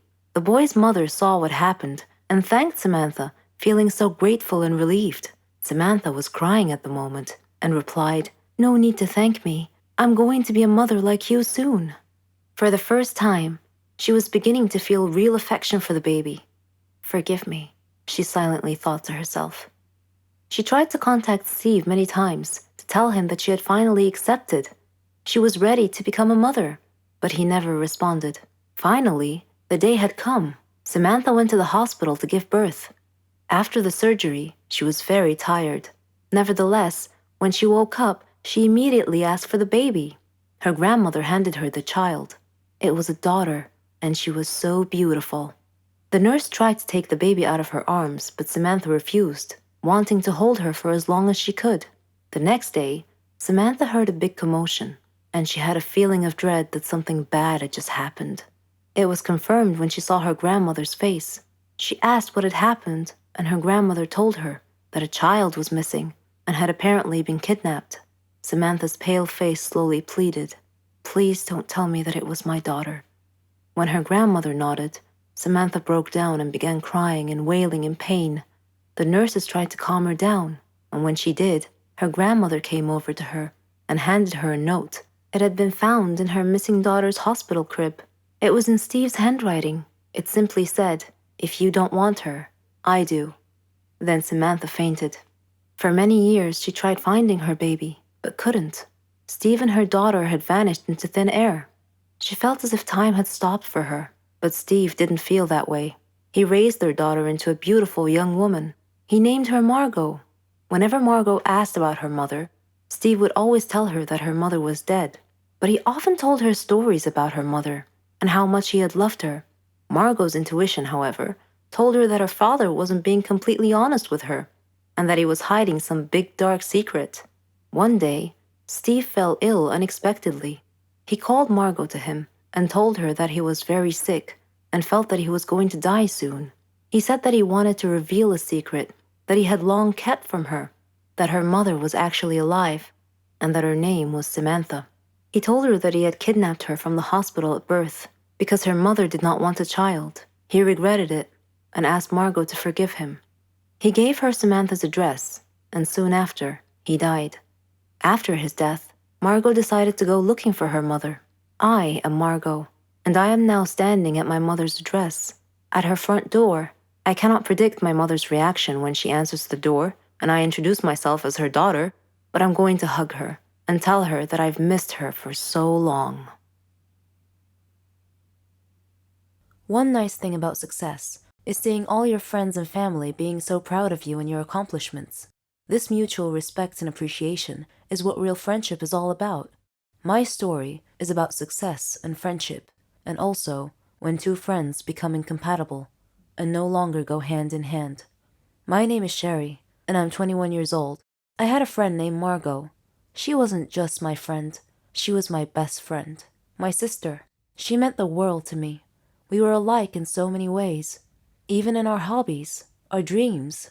After my dad's death, Mom and I moved to Margot's neighborhood, since her mom was my mom's best friend. I was only 3 years old at the time, so Margot and I practically grew up together. At school, we shared the same classes, studied together, and even partnered as lab partners. She and I both aspired to become pharmacists. I struggled through high school, but made it through with Margot's support and encouragement. I didn't have as much freedom and independence as she did, because my mom was too overprotective of me.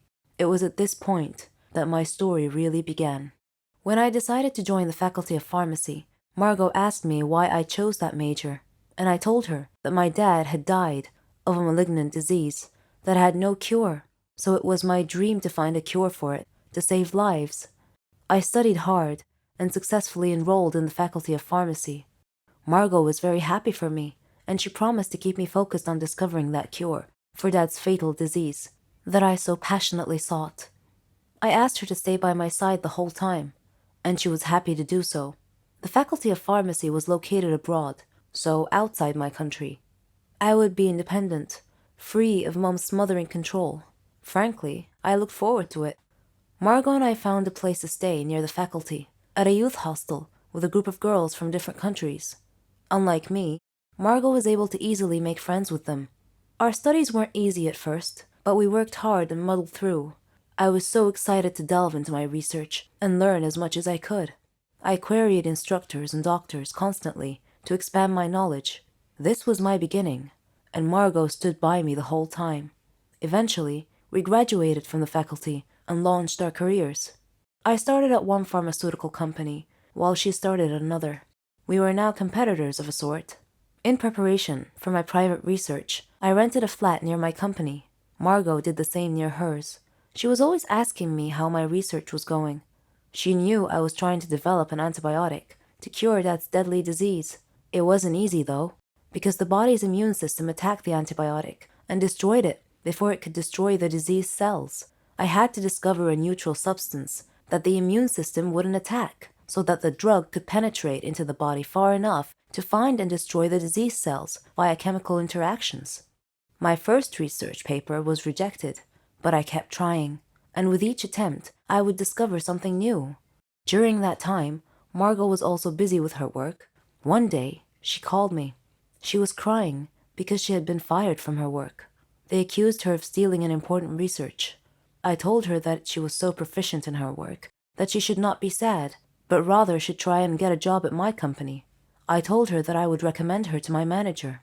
She hugged me and thanked me a lot and said, "You really are the best friend ever, Sherry." The next day, I told my manager about Margot and said that she was looking for a job and was waiting outside. He interviewed her and gave her a job. I was so happy now. She and I were working at the same company.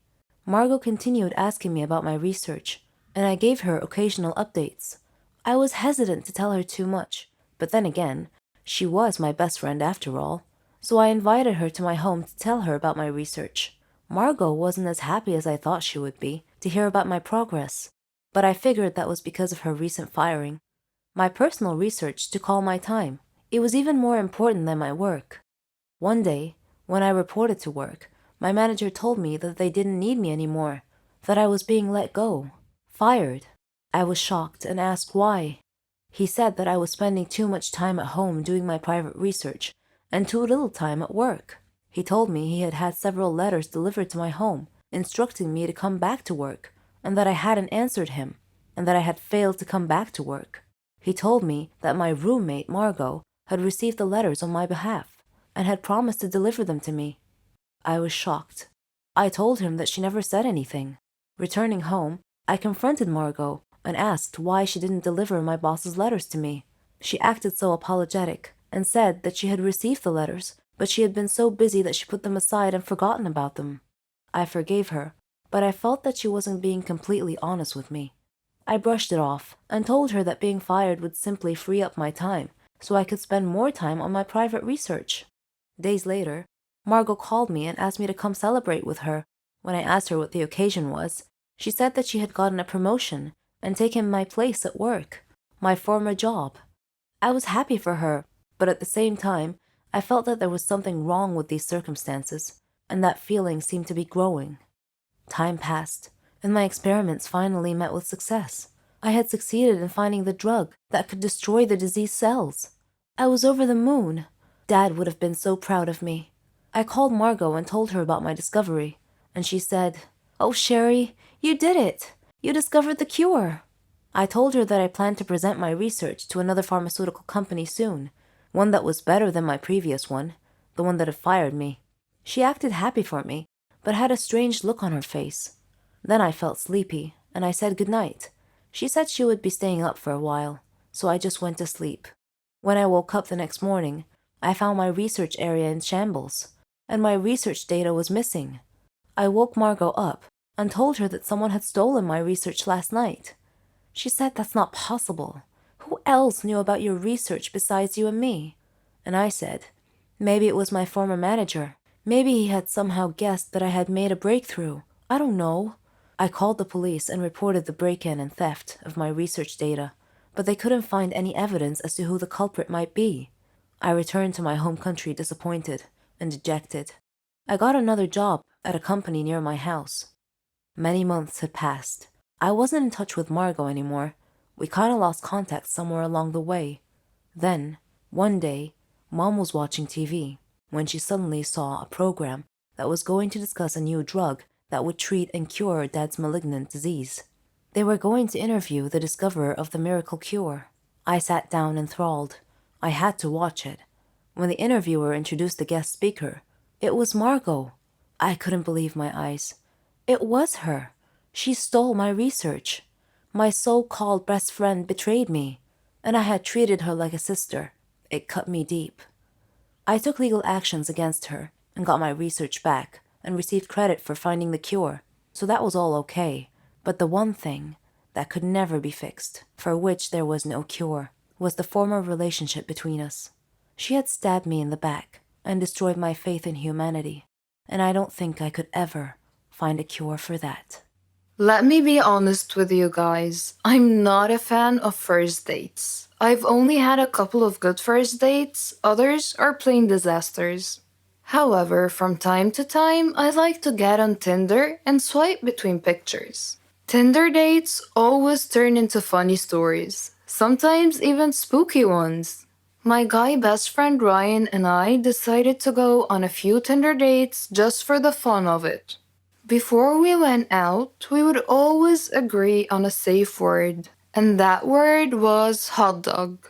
A text saying, "Hey, can you pick up some hot dogs on the way?" Or something along those lines basically meant, "Can you call me and pretend there's an emergency so I can get out of this situation without being rude?"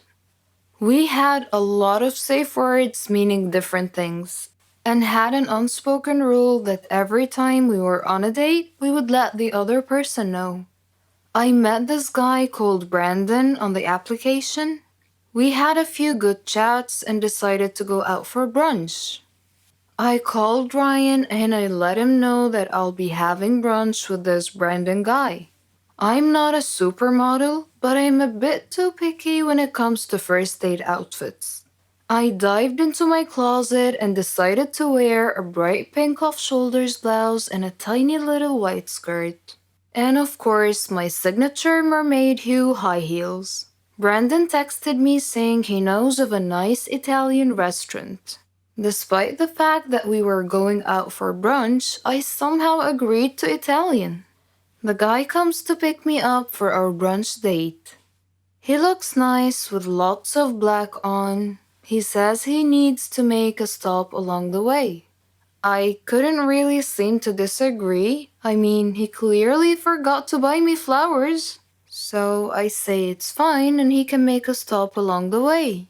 He pulls up to a gravesite and I see people and I'm like, okay, maybe he's picking something up from someone, or maybe he works here and needs to do something. What was really going through my mind though is what the heck is he doing and why is he bringing me to a gravesite on a first date?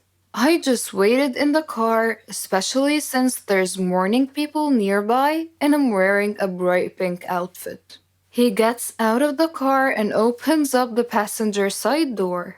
I tell him something along the lines of, I don't want to draw attention to myself and I'll just wait here.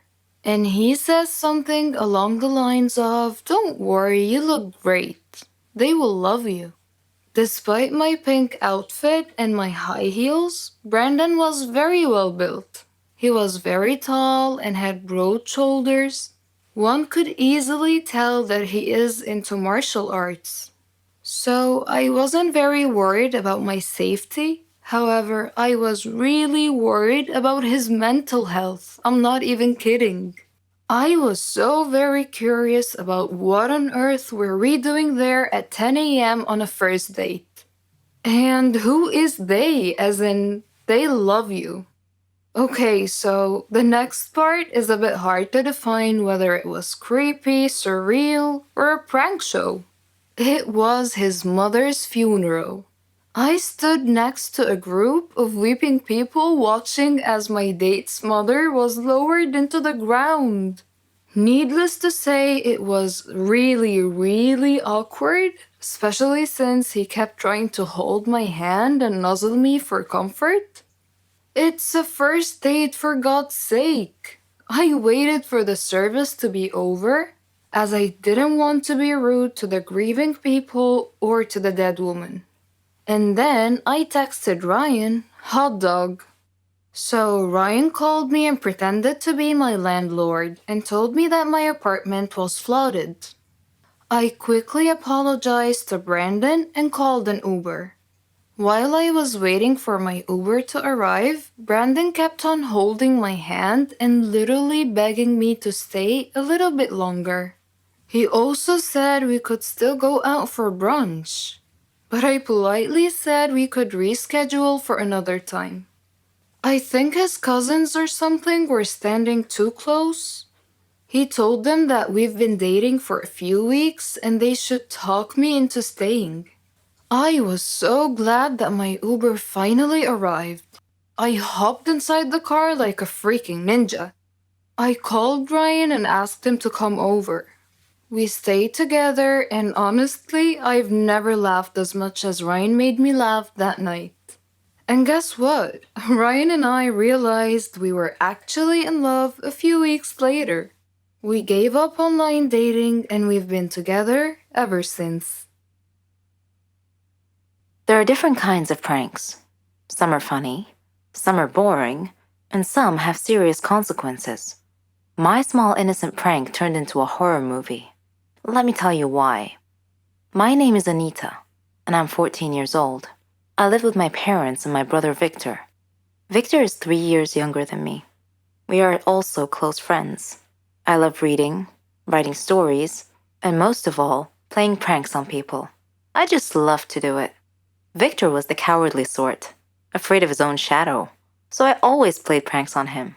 His terrified reactions always made me laugh. Whenever he would try to play a prank on me in retaliation, though, I would always see through it immediately. My parents used to spend Halloween at my aunt's house. So, one day, I decided to scare him by dressing up like a ghost and hiding in his closet. When he came home and called for me, I didn't reply. He entered his room and opened his closet to hang his coat, only to be confronted by me jumping out and screaming boo in his face. He leapt backwards, wide-eyed and terrified. He screamed like a girl. I was rolling on the floor, laughing. If he wasn't such a coward, I wouldn't have had any fun at home. One day, he joked, your pranks are going to be the death of me. When he turned 17, Victor received a scholarship to the state university. I saw him off with tears in my eyes, hugged him, and gave him a present marked, "Don't open until you arrive at your dormitory." Shortly after he arrived, he video called. He had blue powder all over his face and looked hilarious. He said, "Very funny, ha ha ha." You have to stop these pranks, sis. We're too old for this stuff now. Oh, how I missed him. I laughed. With him gone, everything was so boring. When October came and Halloween was only a few days away, the doorbell rang, and I opened the door to find a letter lying on our doorstep. I opened it and found a picture of Victor. His face had been beaten black and blue. He looked horrible. I opened the letter and read, Victor got involved in drug dealing and now owes us a lot of money.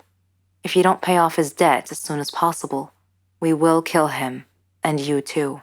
Do not call the police, or he will only die sooner. Panicked, I called the thug's phone number, written at the end of the letter, but there was no answer. Victor was such a sweet and innocent guy. I couldn't believe he had gotten himself involved in drug dealing. I thought of calling my parents, but I decided not to, because they would definitely call the police. So I spent the next 2 days thinking. Then, the home phone rang, and I felt my heart sink to my feet. I slowly picked up the receiver. Do you have the money?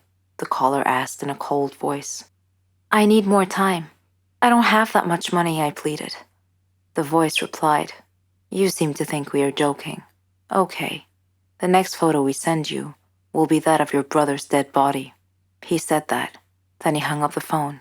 My stomach wrenched. I felt sick and tried to call my parents, but I couldn't reach them. The next day, I heard a knock on the door, and when I opened it, there was another note lying on the doorstep. It read, The angel of death comes today. My parents were at my aunt's. I was alone and didn't know what to do. I closed all the windows and curtains and locked all the doors.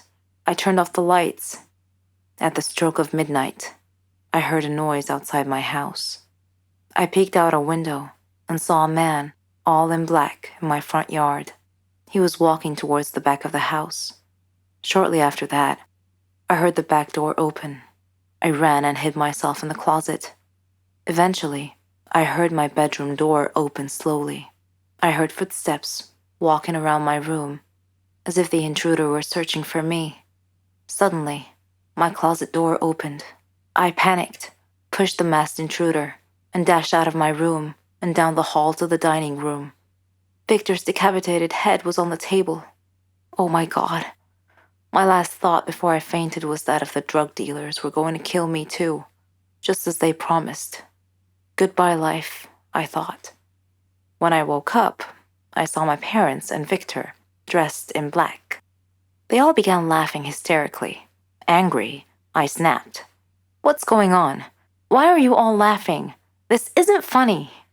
Victor confessed between laughs. It was just a prank, sis.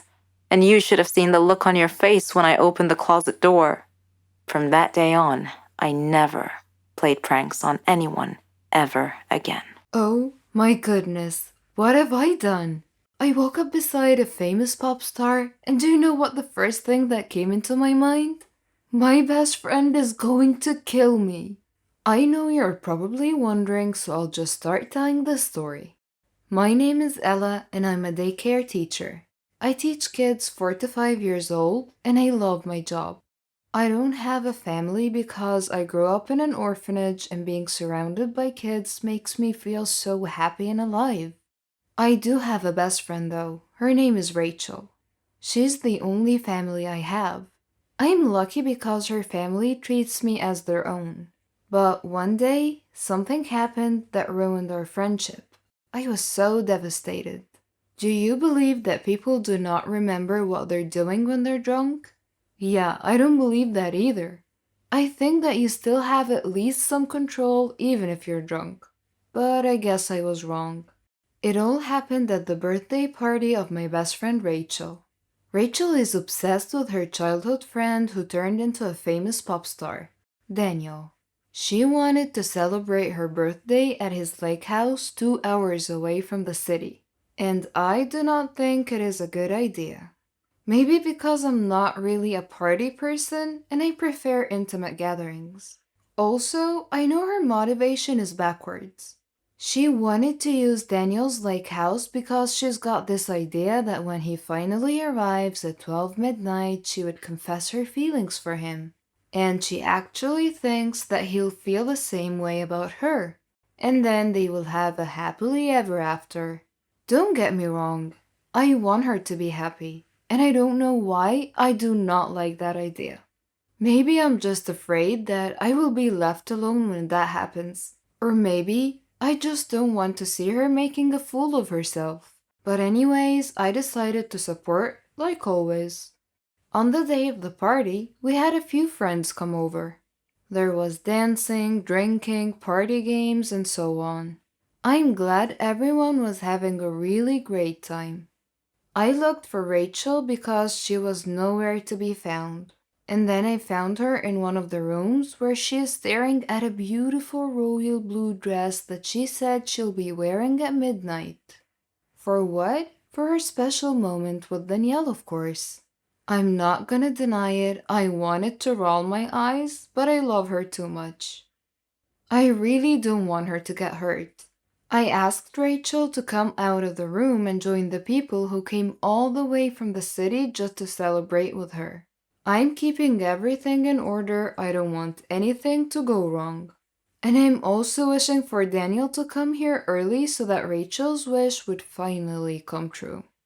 One of our friends gave us a shot glass and poured drinks. I don't really drink, but I gave in for just one shot since this is Rachel's night.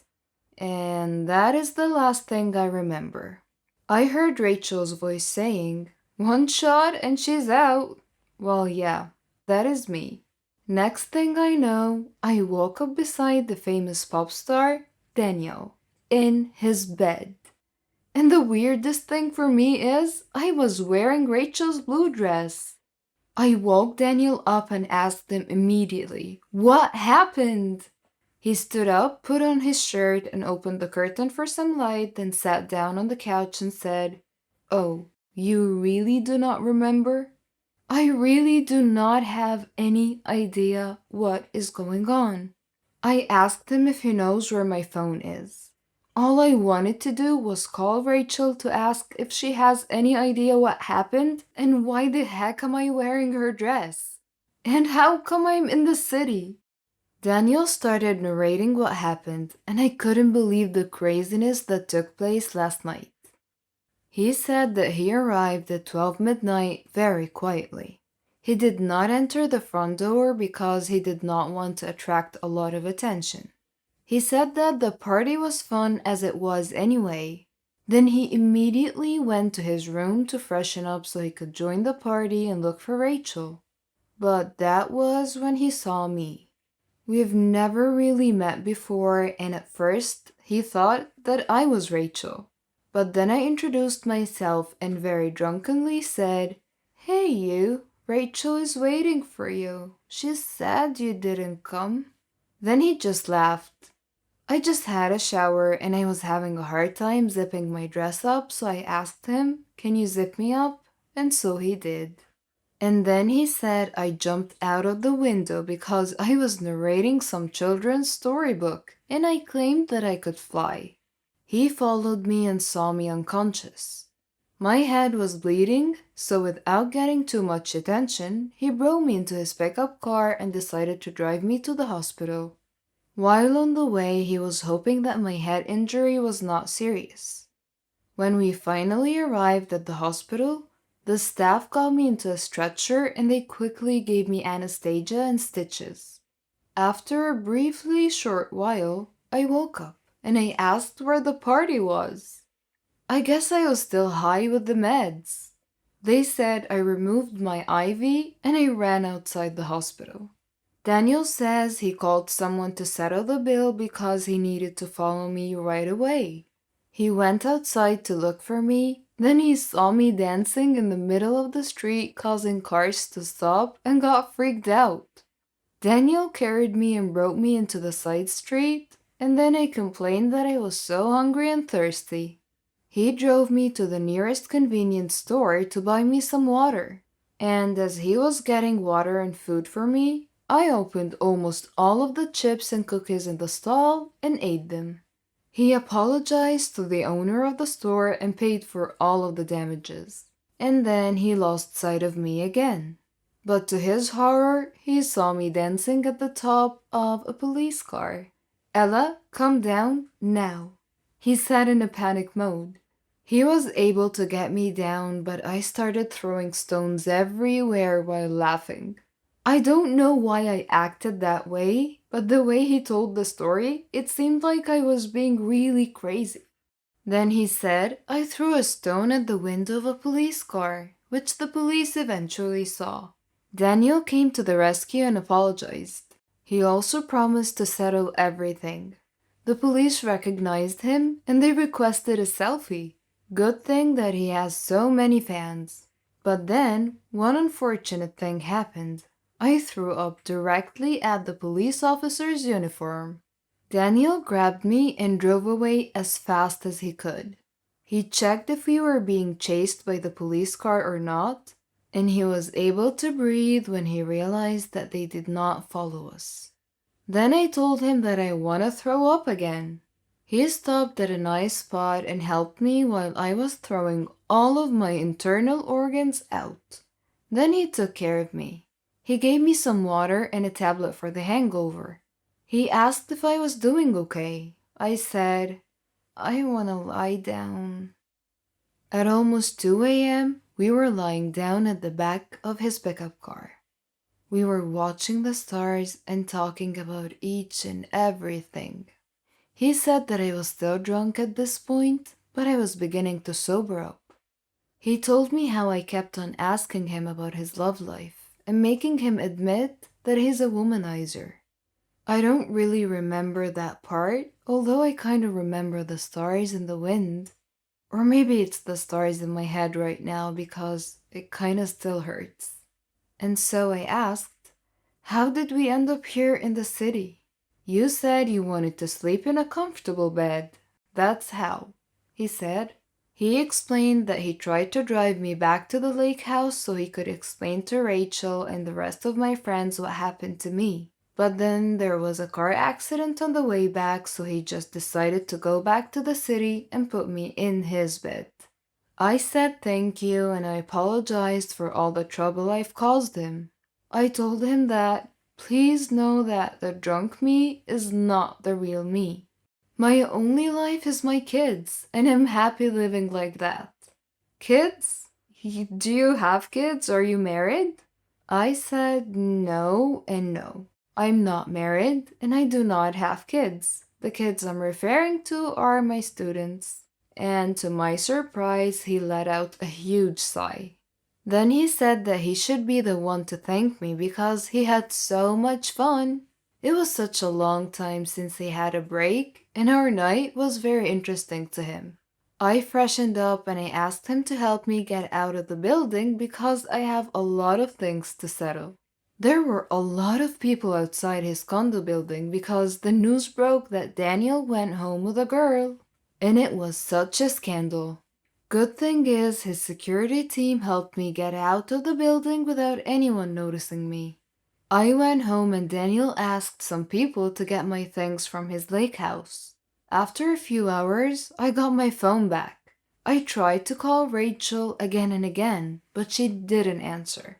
I tried to get some sleep, and then in the afternoon I tried to call Rachel again so I could tell her everything, but of course, she didn't answer. I requested to meet her at our favorite pizza place in a text. It broke my heart when I saw her crying when I told her everything. She was so mad at me. She said that I stole a lot of good moments that she dreamt of having with Danielle. And then she asked, why does it have to be you? I'm sorry I was drunk and high on the meds. I didn't mean for any of this to happen. I asked her what happened when she left me in the room. Daniel told me his side of the story, but I don't really know what happened before he arrived.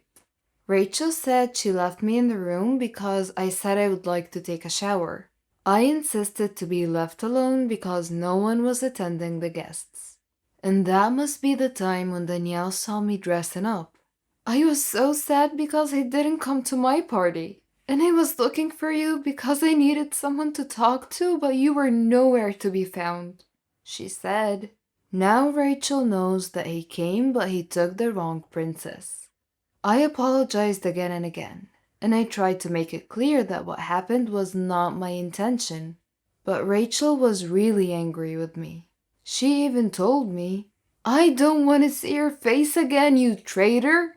She added, "I do not believe you cannot remember anything. I know you took advantage of the moment." "That is so not true!" I yelled, but she already walked out. I went home sad. I lost my friend Rachel. She was my only family. I'm hoping that she would come to her senses and forgive me, but I know that would not be possible as of the moment at least. Monday came and an unknown number kept on calling me. When I answered, I was surprised that it was Danielle. "Whatever happens, do not go out today or even watch the news," he said. But I could not do that. I cannot skip school because my kids would miss me, and I would miss them for sure. Now that I don't have Rachel in my life, I definitely need the love of my students. I did not answer Daniel's calls when I arrived at school, though I wondered how he got my number. Well, I guess he's got connections. Or maybe he got it when his staff delivered my phone yesterday. I need to get out and proceed to have a normal day and forget about all the Daniel stuff right now. But then when I arrived at school, the principal asked to meet me before I proceeded with my class. And to my surprise, she was firing me. "You're not gonna be a great role model for the kids, I'm sorry," she said. She opened the news blog that she was watching, and some vlogger documented what happened that night with Daniel because, of course, he's got fans everywhere. It was already trending. It has everything from the moment I was in the hospital, my silliness at the convenience store, and the way I was dancing like a fool at the top of a police car. When we stopped so I could throw up, and even more. But I think people assumed that we were being naughty in the dark. And the finale was Danielle carrying me into his condo unit when I fell asleep in his car. Goodness, that was such a scandal. Tonight, I know Daniel is going to have a big concert, and this might affect him too. I have no family, so no one is going to be compromised with this situation. Good thing that Rachel is not connected to me right now, because her name might also be ruined. For a moment, I was so happy that I was in this crazy situation and not Rachel. I do not want her to be humiliated. Daniel made a big announcement on social media right before his concert. I went home and watched it. Please do not assume anything. The woman that I was with the other night is a great person, and I hope this world would accept her as the love of my life. Ella, if you're watching this, please, I beg you to forgive me for the trouble my world is causing you. That's what Daniel said on social media. It quickly went viral along with the clip of us being together. Good thing that no one knows where I live, or I would not be able to walk out of my house anytime. I decided that I should go to Daniel's concert. I watched from a distance and I texted him to meet me up at the rooftop of my condo unit so we could talk like two adults and iron things out. When he arrived, he smiled at me and it made me feel better on the inside. Well, his smile kinda calms me down. He said, "What I said was true. I fell for you that night, Ella." I do not know what to say to that, I answered. I told him that he knows nothing about me. I also let him know that I do not have a family, and the only family I have right now is angry with me. I also told him that I lost my job. The last thing I need at the moment is another complication, so if you really want to be part of my life right now, you will accept whatever I can offer, and right now, that is friendship. Daniel agreed to be in my life on my conditions. He even helped me rebuild my life. Even if Daniel was busy, he always made sure that he's got time for me. He also tried to help me patch things up with Rachel, but she still has not forgiven me. Her family has also turned its back on me, but to be honest, I understand. Few weeks later, Daniel built a foundation for homeless kids because he would like to share his blessings. He made me the project manager, and I was so happy to finally have a purpose again. I enjoyed helping kids, and it felt like I have a big, big family. I also appreciate the effort of Daniel because no matter how busy he was, he always made sure he had time to visit the foundation. Another year has passed, and Daniel never left my side, although our relationship was never clear to him. With his world, I know he's got a lot of temptations around him, but he always says he's only got his eyes fixed on me. I'm willing to wait, he always says. One day he surprised me with a gift that made me fall for him even more. He said that he asked some people to start a project of building a daycare center. He said that this is his gift for me and that I don't need to pay him anything back. As of the moment, I have a lot of students and it's making my heart smile. I'm so glad that my life is right on track. A year has passed and I found myself missing Rachel so much. I hope by this time she has already forgiven me. Then I saw my email and there was a wedding invitation. Oh my god, Rachel is getting married. I told Daniel. I told him that she's inviting us to her wedding, so that must be a good thing. That night, Rachel called me and invited me to her bachelorette party. Daniel said, "Careful with the alcohol, do not drink," he jokingly said. The bachelorette party was very decent. We were able to talk and she said she found someone after what happened with Daniel. She realized that she was obsessing over Daniel too much that she forgot to have a life and meet other people. And now she met the love of her life and she's getting married next week. She asked me to be her maid of honor, and I said, I hope it's not yet too late. Of course I said yes, and she showed me the dress and it really looked beautiful. She also asked for forgiveness because I should have been more forgiving. I now understand that you did not plan any of it, she said.